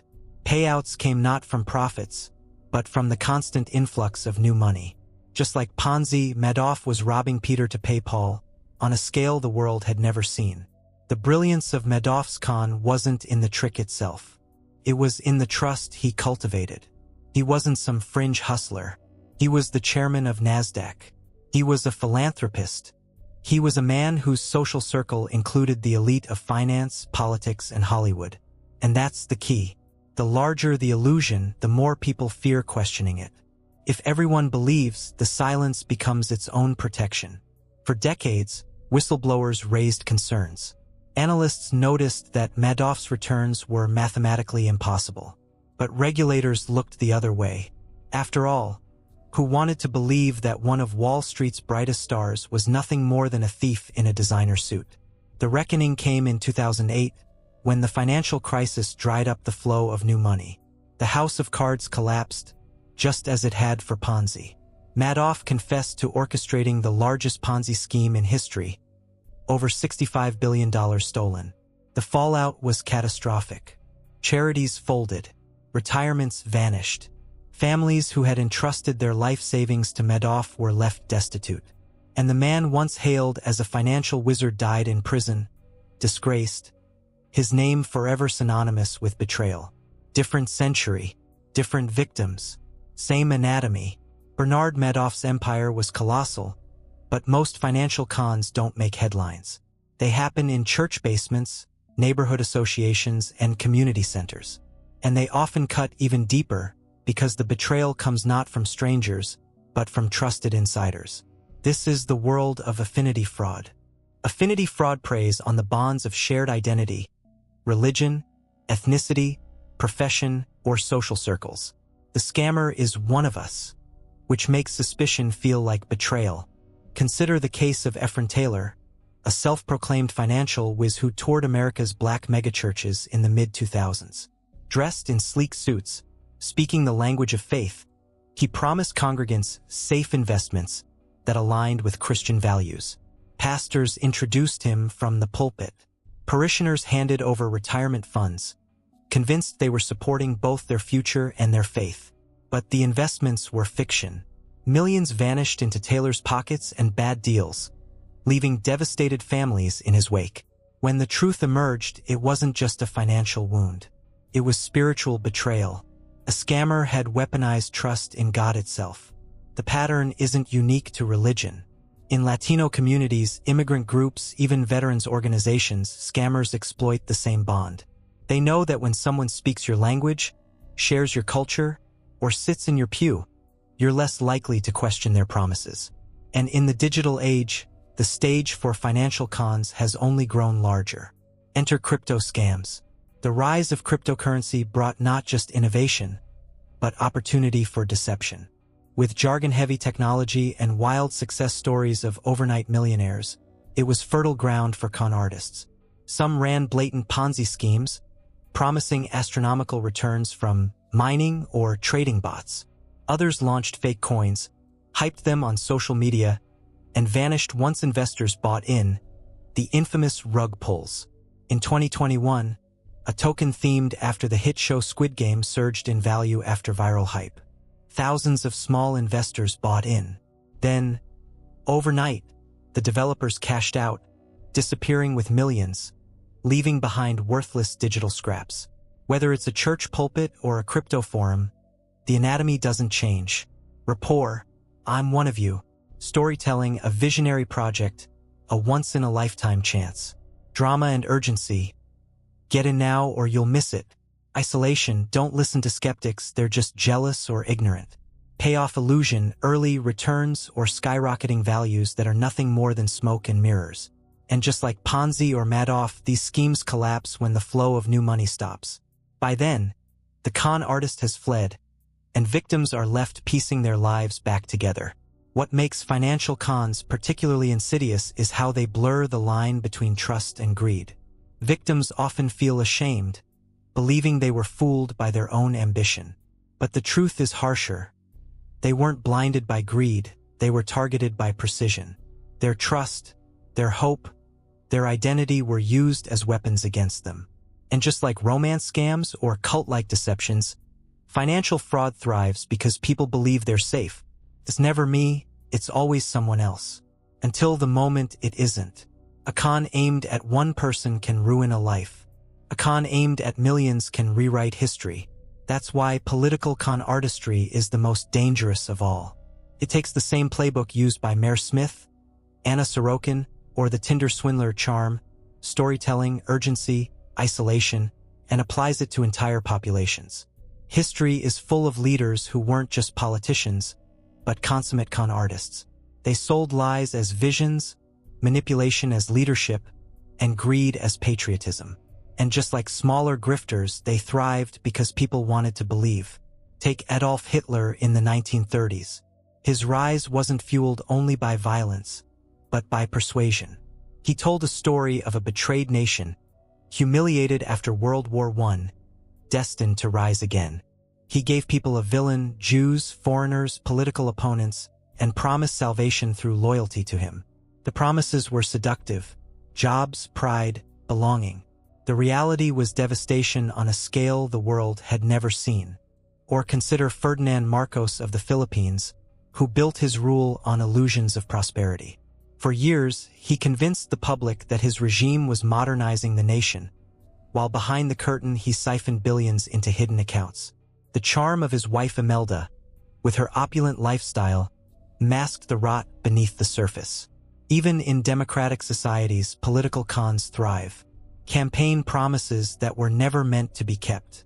Leaders who claim unique wisdom or secret knowledge. Demagogues who paint themselves as embattled heroes, under siege from elites, asking only for loyalty in return. The red flags look strikingly familiar. Charisma as currency. The leader as savior, larger than life. Storytelling as weapon. Myths of betrayal, promises of greatness, enemies to blame. Urgency. Act now or the nation will collapse. Isolation. Dissenters labeled as traitors, opposition painted as enemies. Victim playing. The leader cast as the persecuted one, fighting for the people. The tactics are the same as those used on Erik Kramer in his living room or on Paula in her email inbox. Only here, the stakes are entire nations. And the most chilling truth? People fall for it for the same reason individuals fall for smaller cons. Because the story feels good. Because it soothes fears, confirms suspicions, and offers hope. But just like every other scam, political cons always leave devastation when the illusion fades. The tools of political con artistry have always been the same: charisma, storytelling, urgency, and fear. But in the 21st century, a new weapon supercharged the game: technology. Where once a leader needed rallies, radio, or television to spread their message, now a single tweet or viral video can reach millions instantly. Lies don't trickle anymore. They flood. And the more outrageous the story, the faster it spreads. Modern populists have mastered this terrain. They present themselves as outsiders, rebels fighting corrupt elites, even when they are themselves deeply entrenched in wealth and power. They thrive on polarization, convincing followers that only total loyalty can save the nation from collapse. Consider the rise of fake news campaigns and coordinated disinformation. Entire troll farms churn out fabricated headlines, memes, and conspiracies designed to inflame emotions and drown reason. These are confidence games on a massive scale. The mark isn't one person, it's the collective psyche of a country. The anatomy is chillingly familiar. Too fast intimacy. Leaders who speak directly to the people, bypassing institutions, using colloquial language to feel like a neighbor rather than an authority. Endless drama. Perpetual crises. Enemies at every corner. Scandals that keep supporters locked in constant adrenaline. Urgency. Elections framed as life or death. Policies as do or die. Dissent as betrayal. Isolation. The press called the enemy of the people. Critics branded as traitors. Victim playing. Even in power, leaders cast themselves as embattled underdogs, persecuted for telling the truth. Technology makes these tactics nearly unstoppable. Algorithms reward outrage. Lies travel faster than corrections. Deepfakes blur reality itself. And in the chaos, trust erodes, not just in leaders but in institutions, in neighbors, in truth itself. And that erosion is the ultimate con. Because the greatest trick a political con artist can pull isn't just convincing you of their lie. It's convincing you that nothing can be trusted at all. That every voice but theirs is suspect. That they alone can cut through the fog they themselves created. This is why political cons are so dangerous. When an Heiress scam collapses, a few lives are shattered. When a Ponzi scheme falls, investors are ruined. But when a political con succeeds, it reshapes societies, redraws borders, topples democracies. History shows the cycle again and again. The charismatic savior rises. The story dazzles. The people believe. And by the time the truth is revealed, the damage is already done. But history also shows something else. Exposure is possible. Just as Johnathan Walton pieced together the lies of Mair Smyth, journalists, whistleblowers, and citizens can drag political scams into the light. It is slow, it is painful, and it is never complete, but it is the only antidote to illusion. Because the anatomy of a con doesn't change. The scale does, and the only real defense is recognition. Illness is one of life's great equalizers. It humbles billionaires and paupers alike. It strips away pride, leaving only a desperate desire for relief, for hope, for one more chance. And where there is desperation, there are con artists. The health and wellness world has always been fertile ground for scams. From snake oil salesmen on dusty 19th century roads to modern Instagram influencers hawking miracle powders, the formula is the same. Find the desperate, promise the impossible, and collect the profit. Take the case of Linda Burfield Hazard, known in the early 1900s as Dr. Hazard. Despite lacking a medical degree, she called herself a physician and opened a sanitarium in Washington state. Her specialty? Fasting cures.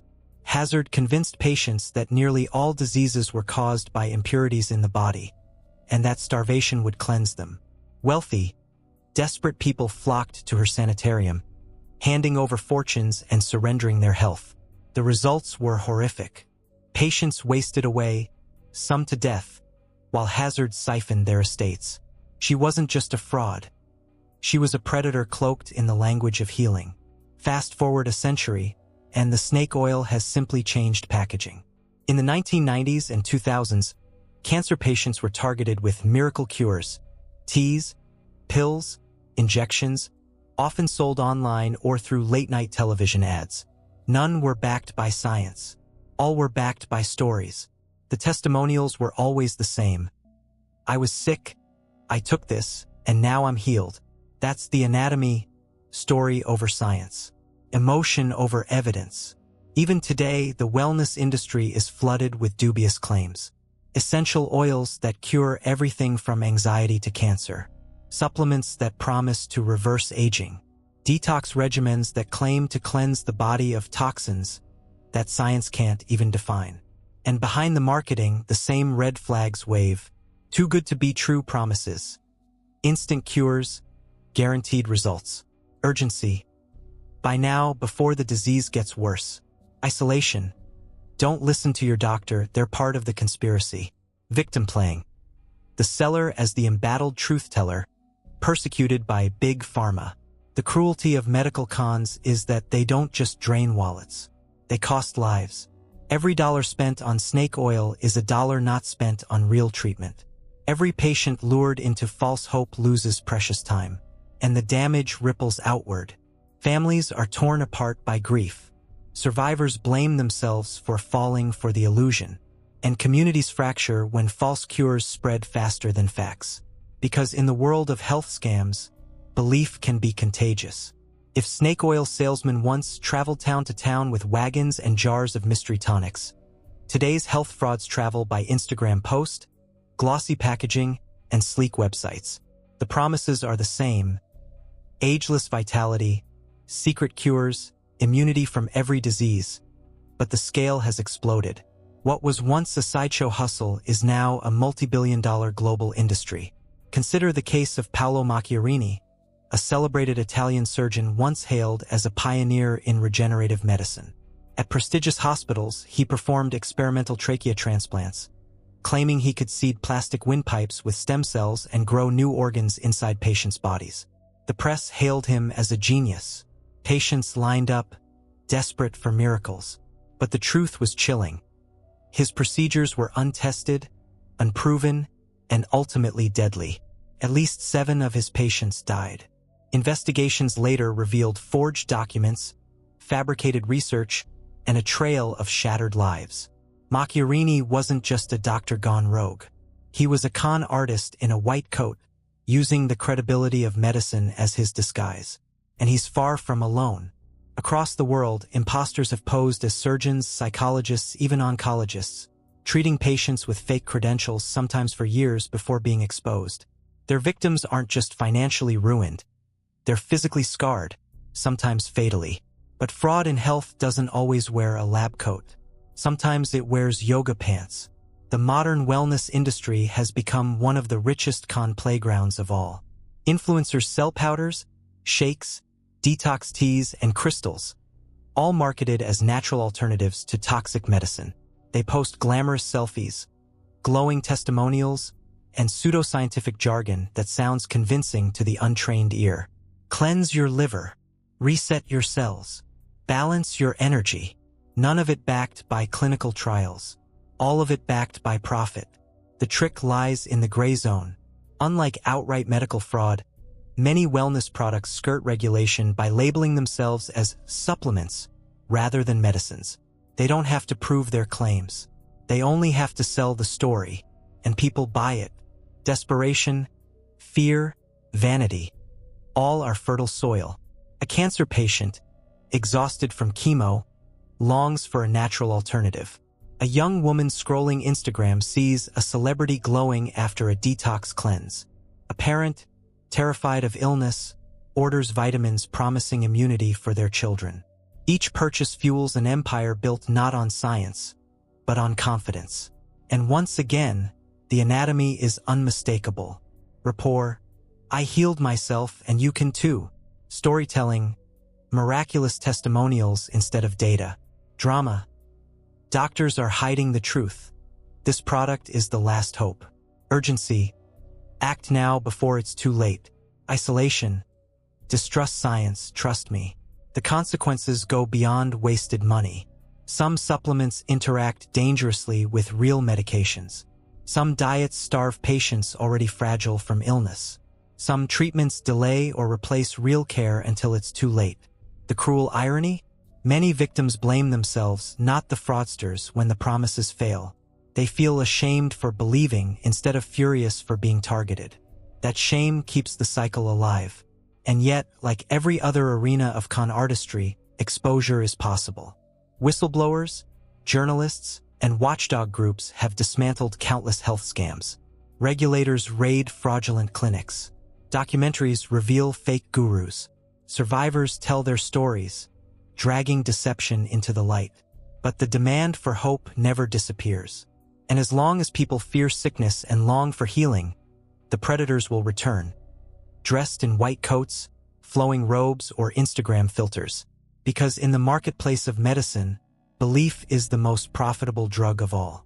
If money is power and love is survival, then art is immortality. A masterpiece isn't just pigment on canvas or notes on a page. It's proof of genius, evidence that a human being once touched the divine. And because we value authenticity so fiercely, art has always been fertile ground for deception. The most notorious art forger of the 20th century was a man named Han van Meegeren. In the 1930s and 40s, van Meegeren began producing lost works of the Dutch master Johannes Vermeer. His forgeries were so convincing that critics hailed them as miraculous discoveries. Museums bought them. Collectors fought over them. For years, van Meegeren lived as a respected artist, basking in admiration for works he hadn't painted honestly. The truth only emerged after World War II, when he was accused of selling national treasures to the Nazis. To save himself from a charge of treason, van Meegeren revealed the shocking truth. The Vermeers he had sold weren't Vermeers at all. They were his own creations. In court, he proved it by painting another forgery live in front of astonished witnesses. He escaped the gallows, but his confession rocked the art world. What's remarkable isn't just the skill of his deception, but the psychology of it. Experts wanted to believe. The prospect of discovering a lost Vermeer was too tantalizing. The prestige of being the one to authenticate such a treasure blinded them to obvious red flags. The anatomy was the same. Rapport, the charm of a new discovery. Storytelling, the myth of genius. Urgency, secure it before another collector does. And isolation, critics who doubted were dismissed as jealous. Art fraud didn't die with van Meegeren. It thrives today.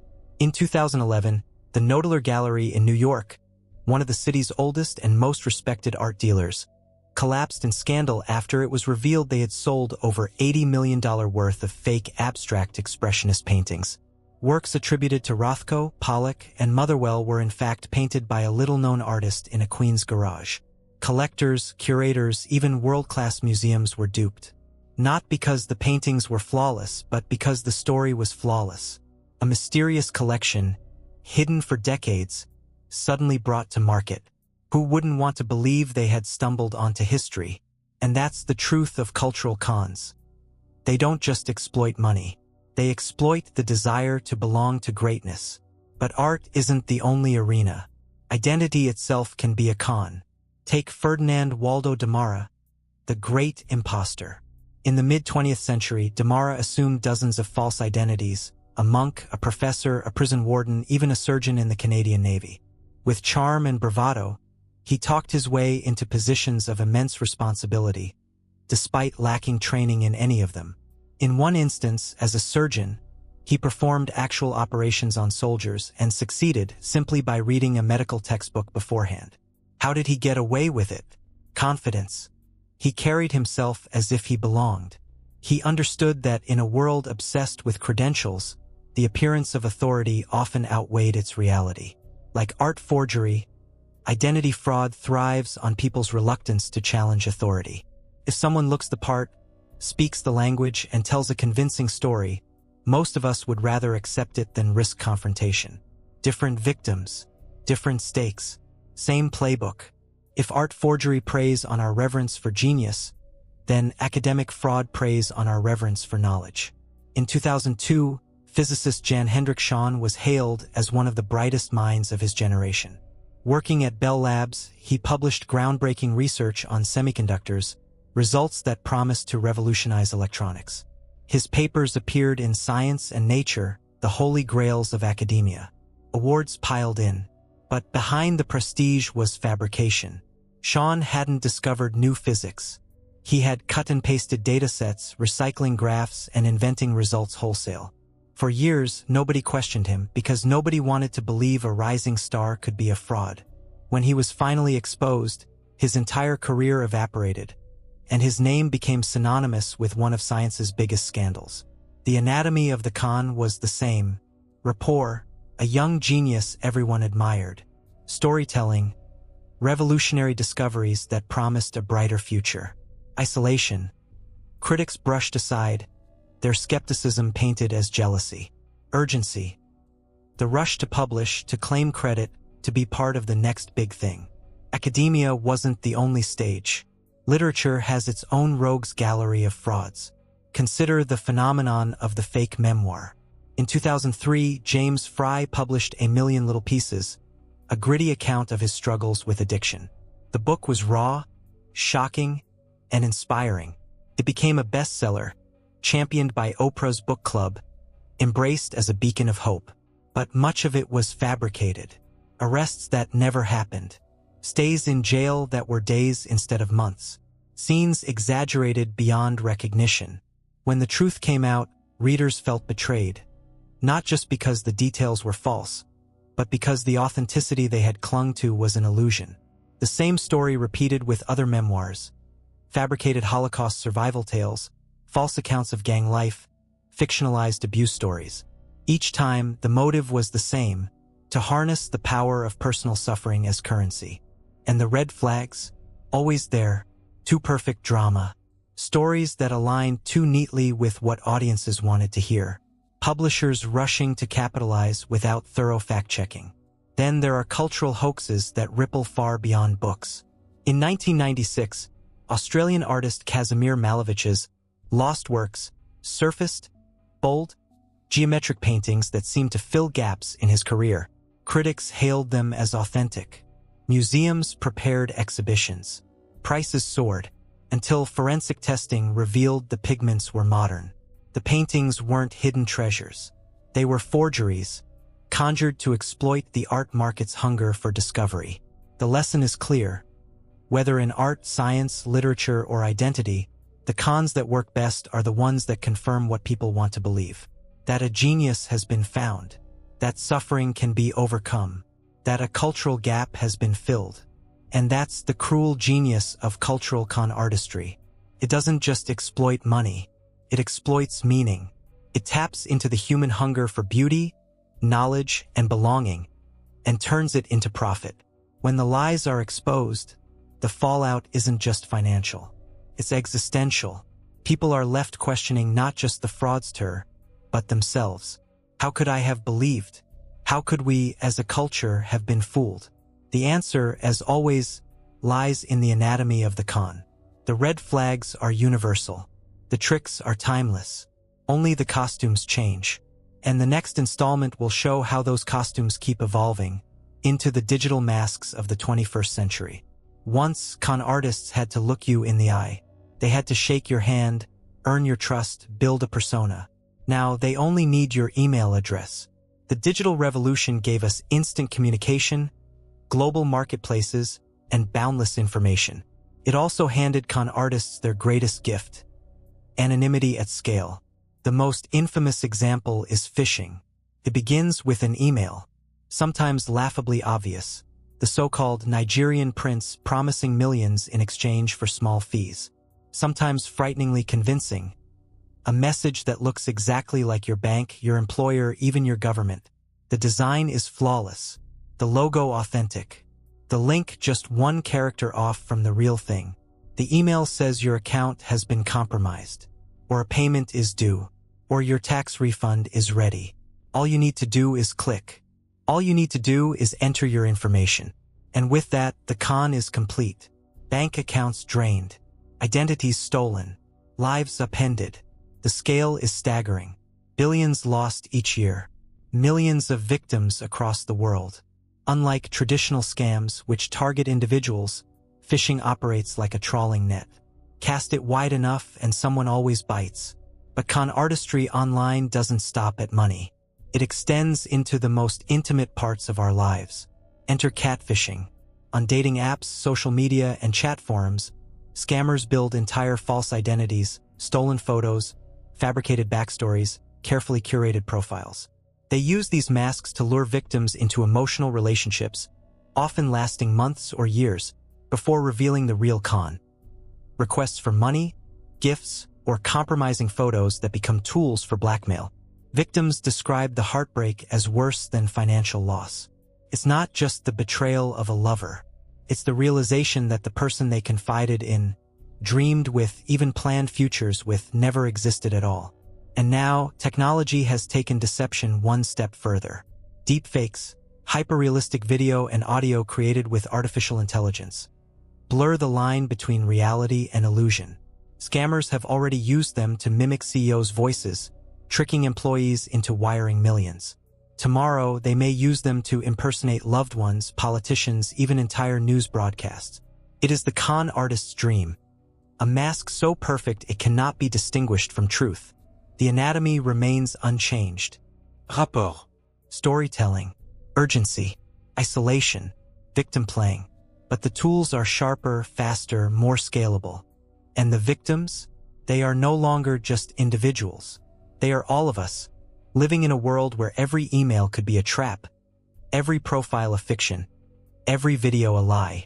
If email scams were the first wave of online fraud, social media became the tidal surge. On Instagram, TikTok, and Facebook, scammers learned to weaponize influence.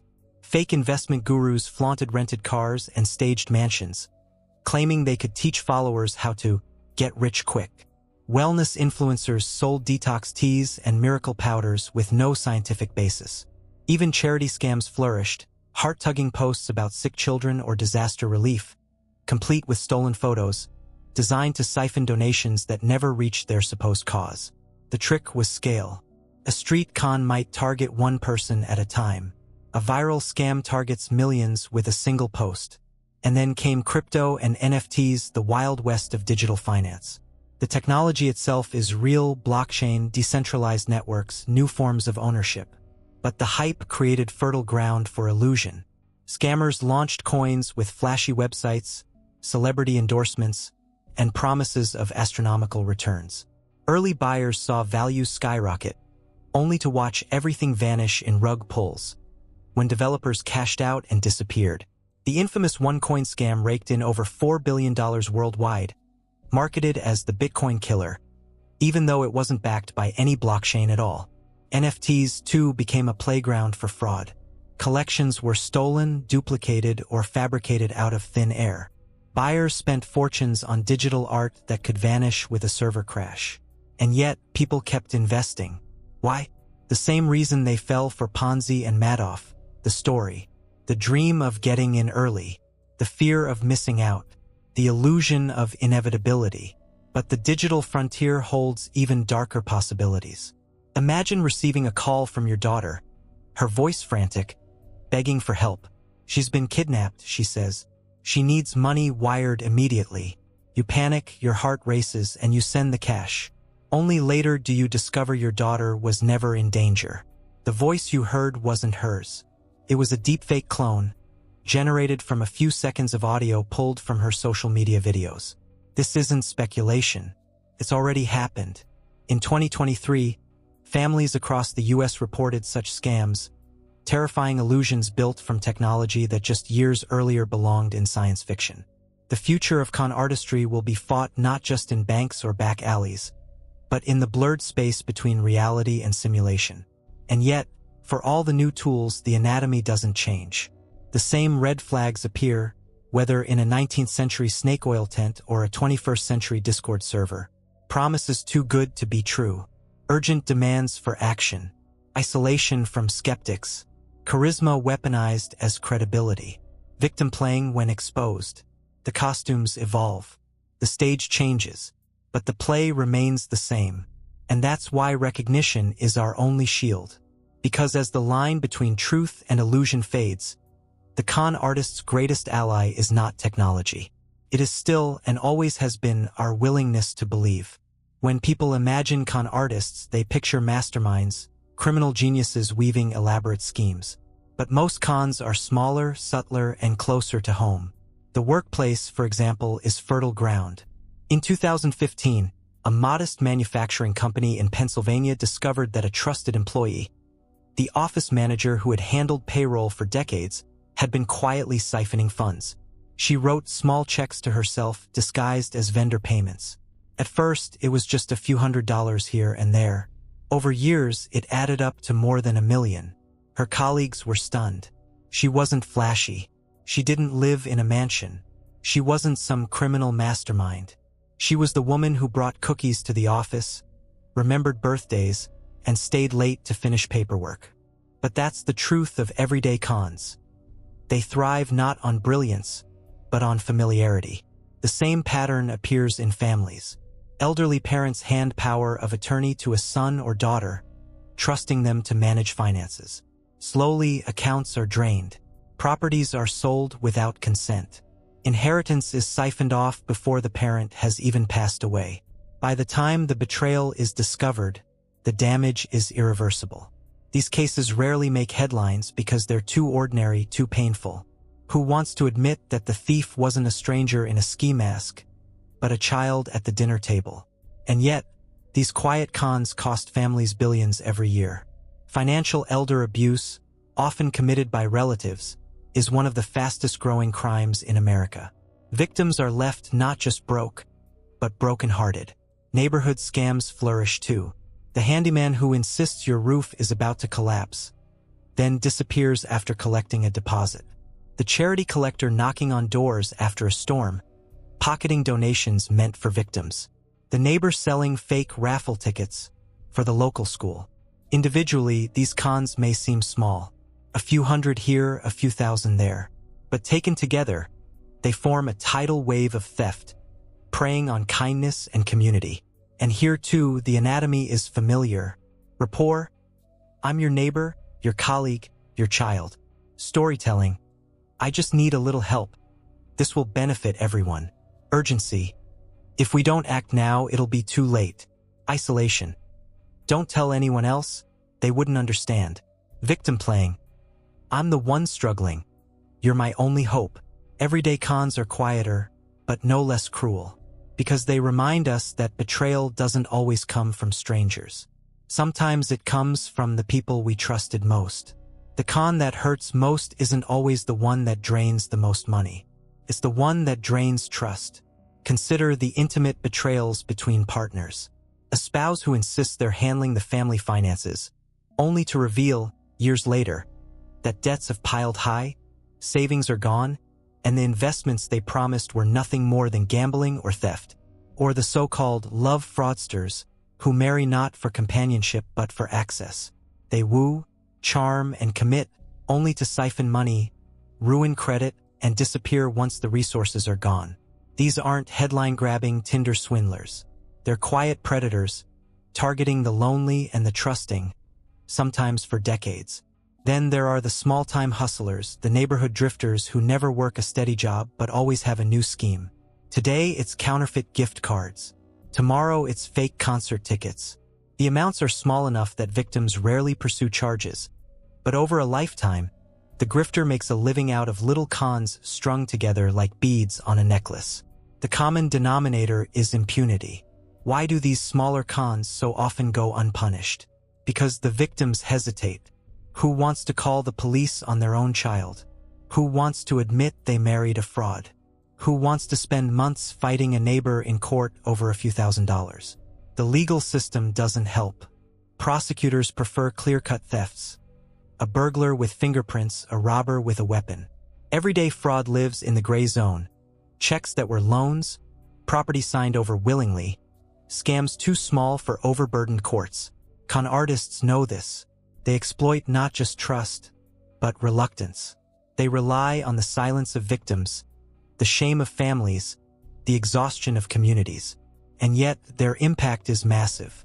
Collectively, these small frauds siphon billions annually. More importantly, they corrode the very foundation of daily life. When neighbors can't trust neighbors, when children can't trust parents, when employees can't trust colleagues, society itself frays.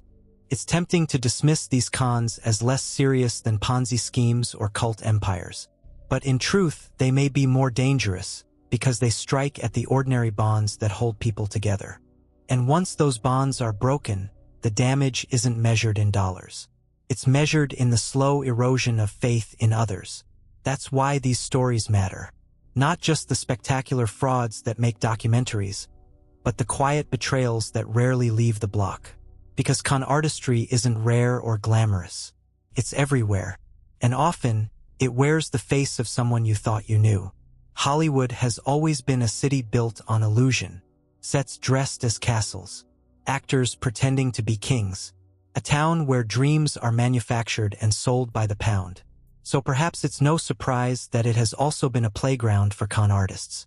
One of the strangest cases in recent memory was the saga of the Hollywood Con Queen. For years, aspiring actors, photographers, and trainers across Los Angeles and London began receiving calls from people claiming to be powerful female executives in the film industry. The names were real, actual studio heads, producers, and talent scouts. The voices were warm, persuasive, dripping with opportunity. The pitch was irresistible. An all-expenses-paid project in Indonesia. The victim just needed to cover their flights and some upfront fees, which would of course be reimbursed. Once overseas, they were strung along with meetings, scripts, and endless promises. By the time the truth emerged, they were thousands of dollars in debt, and the executive who had lured them vanished into the ether. The twist? The con wasn't run by Hollywood moguls at all, but by a man in Jakarta impersonating them. His genius wasn't just in stealing money. It was in stealing dreams. He knew exactly what struggling creatives longed for. A break, a chance, a phone call that could change everything. The same hunger that fuels ambition also fuels vulnerability. And this isn't new. Back in the 1980s, Clifford Irving stunned the literary world with the autobiography of Howard Hughes. Irving claimed he had exclusive access to the eccentric billionaire recluse. The manuscript was sensational, packed with intimate details. Publié aux frais de millions. The world leaned in, desperate for a glimpse of the man who hadn't been seen in public for decades. It was all a lie. Hughes himself denounced the book as fraudulent. Irving had never met him. He had fabricated interviews, invented anecdotes, and passed them off as gospel. The fallout was explosive, but the lesson was timeless. In the entertainment world, where image is everything, the hunger for access makes even the skeptical suspend disbelief. Hollywood hustlers thrive because they understand something most people don't. The line between illusion and reality is always thin. And if an audience is willing to believe in superheroes on screen, why not in superheroes behind the scenes? If the Hollywood Con Queen preyed on dreams from afar, countless hustlers have worked the scam face-to-face. In coffee shops, rehearsal halls, and smoky bars, promising a golden ticket to stardom. The most common predator is the fake agent. These scammers pose as talent managers, modeling scouts, or casting directors. Their pitch is simple: you've got potential. You just need headshots. You just need classes. You just need to pay a small fee to be considered. Naive actors, fresh off the bus, hand over hundreds, sometimes thousands, for portfolios, exclusive workshops, or bogus representation. The work never materializes. The agent vanishes, and the dreamer is left not just poorer, but humiliated. The anatomy is painfully familiar. Rapid rapport, you're exactly what we're looking for. Storytelling, this role could change your life. Urgency, we need your payment today to secure your spot. And isolation, don't tell anyone, this is confidential. The music industry has its own breed of predators. And signed artists are promised record deals by scammers posing as producers. Some are charged studio fees for fake sessions. Others are told to invest in promotional campaigns that never exist. In the 1990s, entire pay-to-play scams flourished. Bands told they could perform at legendary venues if they bought a block of tickets in advance. When the crowd failed to show, the hustlers pocketed the cash and moved on. Even established stars aren't immune. Billy Joel, one of the most successful musicians of all time, was once conned by his own manager out of tens of millions. Trust, not gullibility, was his downfall, a reminder that even icons can be marks when loyalty blinds them to red flags. The entertainment con thrives because the hunger for fame is unlike any other ambition. People will risk everything for a chance to be seen, to be heard, to matter. And con artists know it. They dangle auditions, record deals, endorsements. They promise introductions to directors, producers, labels. Sometimes they deliver just enough, a staged audition, a fake showcase, to keep hope alive. But the payoff is always the same. Money flows up, dreams trickle down, and the hustler walks away richer. These schemes rarely make the evening news because they don't collapse economies or topple governments. But in the lives of their victims, the fallout is immense. Not just lost money, but lost confidence. Talented actors quit the industry. Musicians abandon their art. Writers never pick up a pen again. And that is perhaps the cruelest theft of all. Not money, but possibility. The anatomy remains constant. Whether in an NFL player's living room, a Ponzi investor's office, or a struggling actor's inbox, the tools are the same. Charm, storytelling, urgency, isolation, victim playing. The costumes change, but the play is eternal. And in the next installment, we'll explore how those costumes extend into the most fragile frontier of all. Children and education, where cons target not just adults, but the very future itself. Education is supposed to be a ladder, the way out of poverty, the way up to opportunity. But where there's hope, there's a con artist ready to sell shortcuts. One of the most pervasive schemes of the modern age has been the rise of diploma mills, institutions that pose as legitimate universities but sell worthless degrees. They often operate online with slick websites, fake accreditation, and names designed to mimic real institutions. Columbiana University, Western State College of Technology. To an unsuspecting student desperate for advancement, the difference is hard to spot. The pitch is seductive. Earn a degree in weeks, not years. No classes, no exams, just credit for life experience. For a few $1,000s, a framed diploma arrives in the mail. Some buyers know it's a scam, hoping to cheat their way into promotions. But many don't. They believe they're enrolling in a real school, only to discover later that their degree is worthless. Their money gone, their future derailed. The damage ripples outward.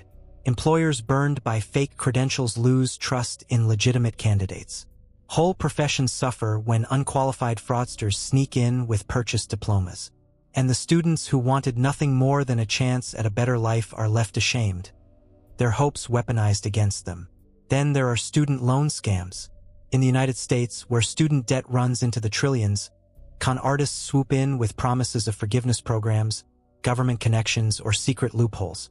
For a fee, often hundreds or thousands of dollars, they claim they can erase or reduce debt.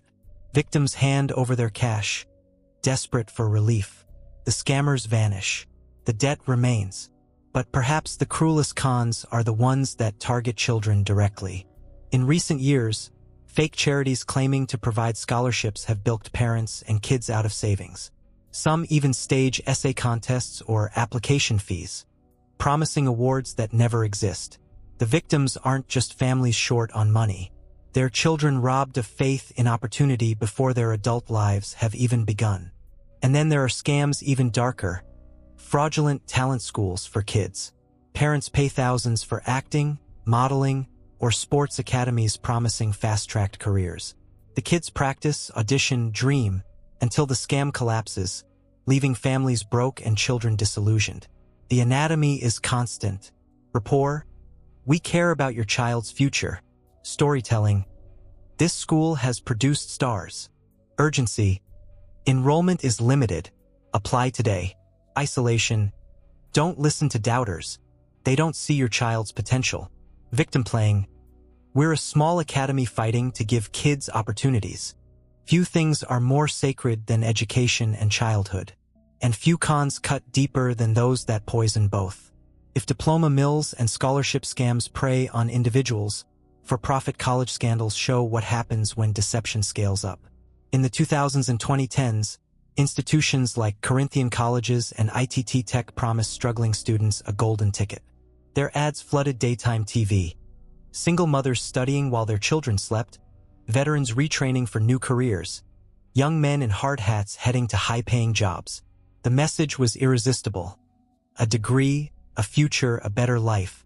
Enrollment boomed. Students took on mountains of debt, believing the glossy brochures and smiling recruiters. But behind the curtain, job placement rates were inflated, degrees were often worthless, and many programs lacked accreditation. By the time the truth emerged, hundreds of thousands of students were saddled with crushing debt and no viable career prospects. These weren't one-off scams. They were systemic cons, built into business models that treated education not as a mission, but as a marketplace. And the cost wasn't just financial, it was generational. Dreams deferred, trust in higher education eroded. Then there are the cons at the most intimate level: fake teachers and administrators. In some parts of the world, imposters have infiltrated classrooms with forged credentials. Entire schools have operated with staff who never completed the training they claimed. Children, eager to learn, spent years in classrooms led by frauds, their futures compromised before they even had a chance. And then there's great inflation for profit schools that falsify transcripts, sell diplomas, or adjust records for bribes. Parents pay under the table. Teachers look the other way. Students graduate unprepared, armed with paper credentials but robbed of real knowledge. Perhaps the most infamous case in recent memory was the college admissions scandal of 2019, known as Operation Varsity Blues. Wealthy parents, celebrities, CEOs, paid conman consultant Rick Singer to cheat their children's way into elite universities. He bribed coaches to list students as fake athletes, doctored photos, and manipulated test scores.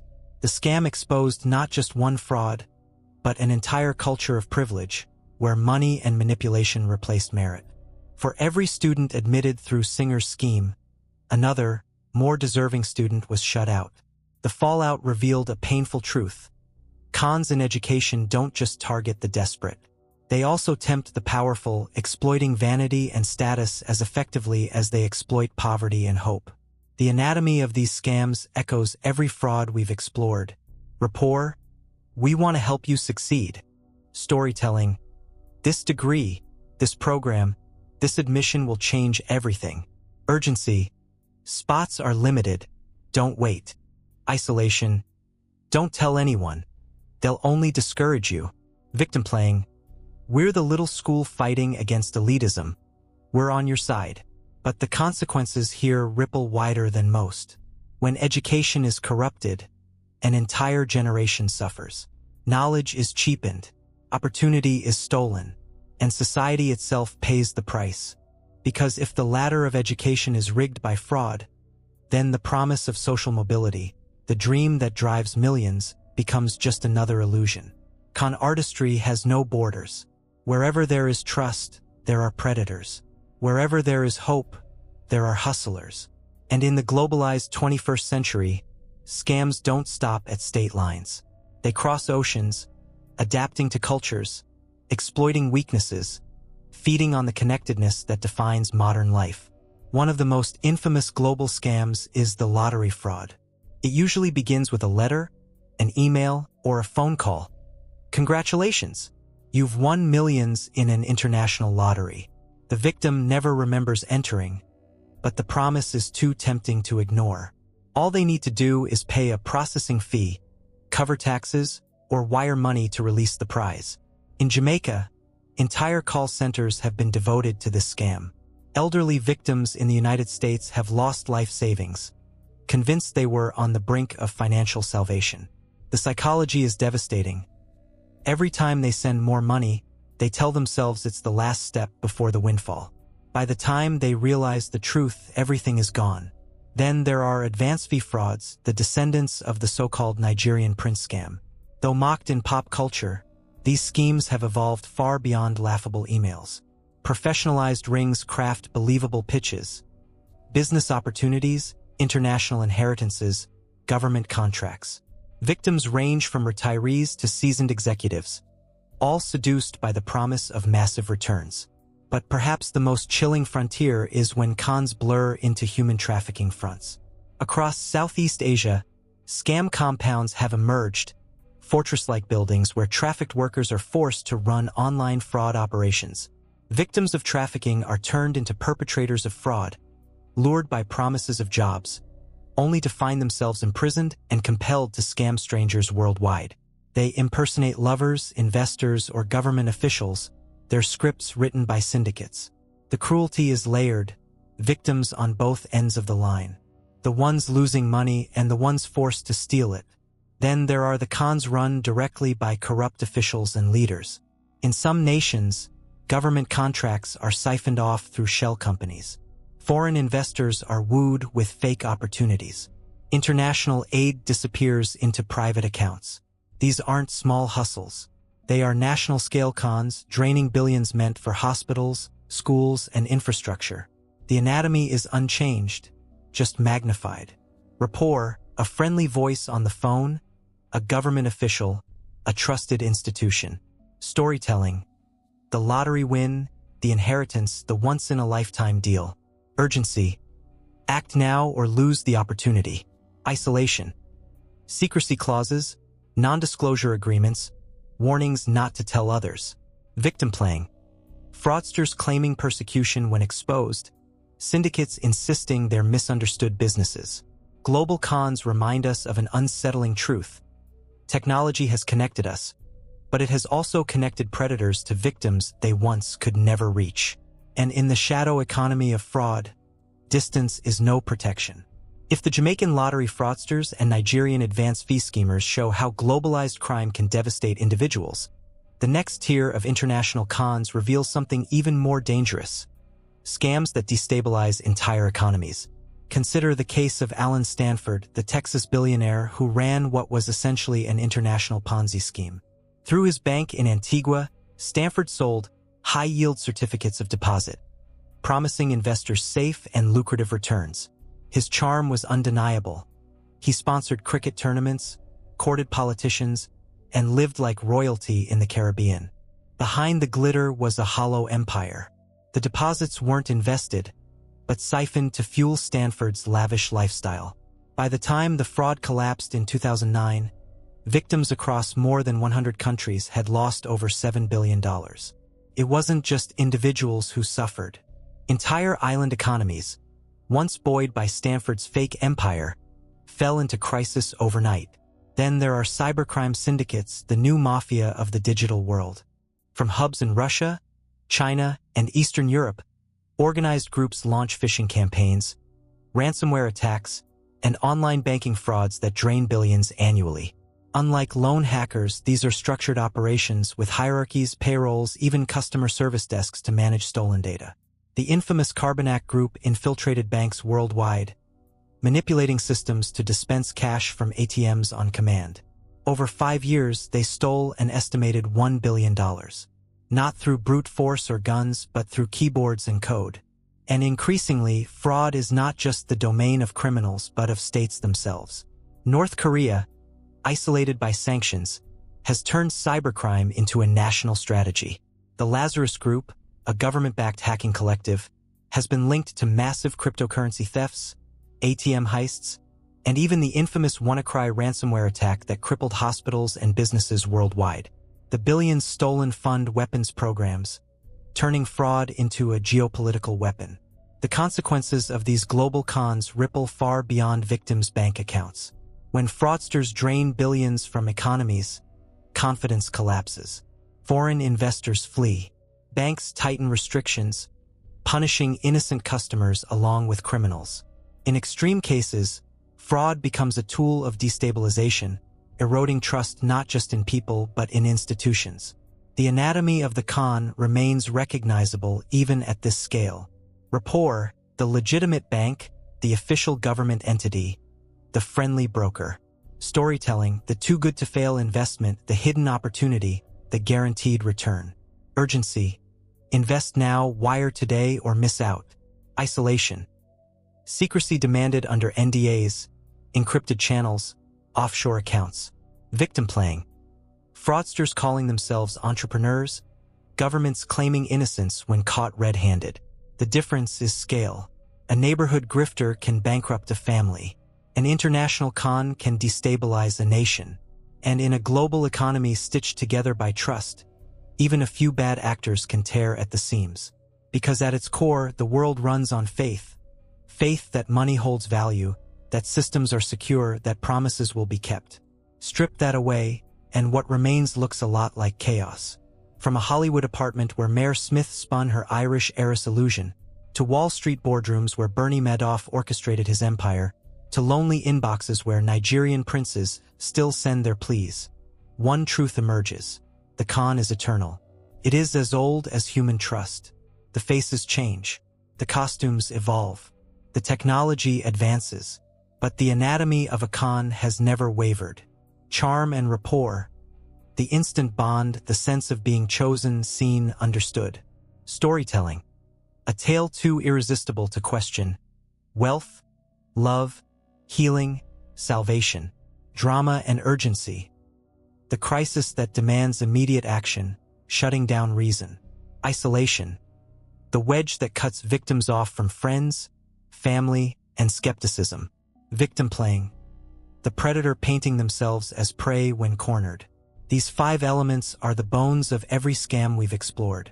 Whether it's Erik Kramer's trust in a caretaker, Paula's love for a phantom oil worker, or entire nations lured into international Ponzi schemes, the mechanics are the same. The damage, though, is far from uniform. Some victims lose money, some lose careers, some lose faith in institutions, some lose faith in people altogether. And that may be the cruelest theft of all, when kindness curdles into cynicism, when trust hardens into suspicion. Because if we cannot trust, how do we live together at all? Yet here lies the paradox. The same vulnerability that makes us prey also makes us human. We believe stories because we are wired for connection. We fall for charm because we long to belong. We hand over trust because trust is what makes society possible. And that is why the con artist will always exist. Not because humans are stupid, but because humans are hopeful. The first step in defeating a con is to admit that no one is immune. Doctors, lawyers, celebrities, scholars, retirees, we've seen them all fall. Intelligence doesn't shield against manipulation. Education doesn't prevent it. Skepticism isn't armor. Because the con doesn't aim for your logic. It aims for your heart. So how do we protect ourselves? The answer isn't cynicism. It isn't closing ourselves off from love, generosity, or hope. If we stop trusting altogether, the con artist still wins because they've stolen not just our money, but our humanity. The defense is awareness. Learning to spot the red flags. Promises too good to be true. Relationships that move too fast. Stories that always come with drama. Urgent deadlines that silence reflection. Requests for secrecy that isolate you from others. If even one of these appears, pause. Step back. Talk to someone you trust. Sunlight is the enemy of the con. Second, we must learn to fight the shame. Victims of scams often suffer in silence, embarrassed that they fell for it. But shame is the con artist's best friend. It keeps victims quiet, protects predators, and allows the cycle to continue. Every story shared, every Johnathan Walton who exposes their scammer, every Paula who admits her heartbreak, arms the rest of us with knowledge. Finally, we must remember the paradox. Trust makes us vulnerable, but trust also makes us human. The goal isn't to kill trust, it's to refine it, to know when to question, when to verify, when to step back from the dazzling story and ask, does this make sense? Because if there's one lesson from Erik Kramer's betrayal, Mair Smyth's lies, Anna Sorokin's performance, Bernie Madoff's empire, the Tinder swindler's manipulation, NXIVM's cult, and every scam in between, it's this: the story is always bigger than the truth, until the truth finally breaks through. And when it does, we see the con artist for what they are. Not geniuses, not masterminds, but parasites living off the trust that makes the rest of us human. The final defense, then, is not fear but vigilance. Not despair but awareness. Not silence but storytelling. Because every time a con is exposed, every time the red flags are named out loud, another mask slips. Another illusion dies. Another predator loses their grip. And maybe, just maybe, someone else listening, watching, learning won't be fooled the next time a charming smile comes knocking. That's the real power of knowing the anatomy of a con. Not just to understand it, but to survive it.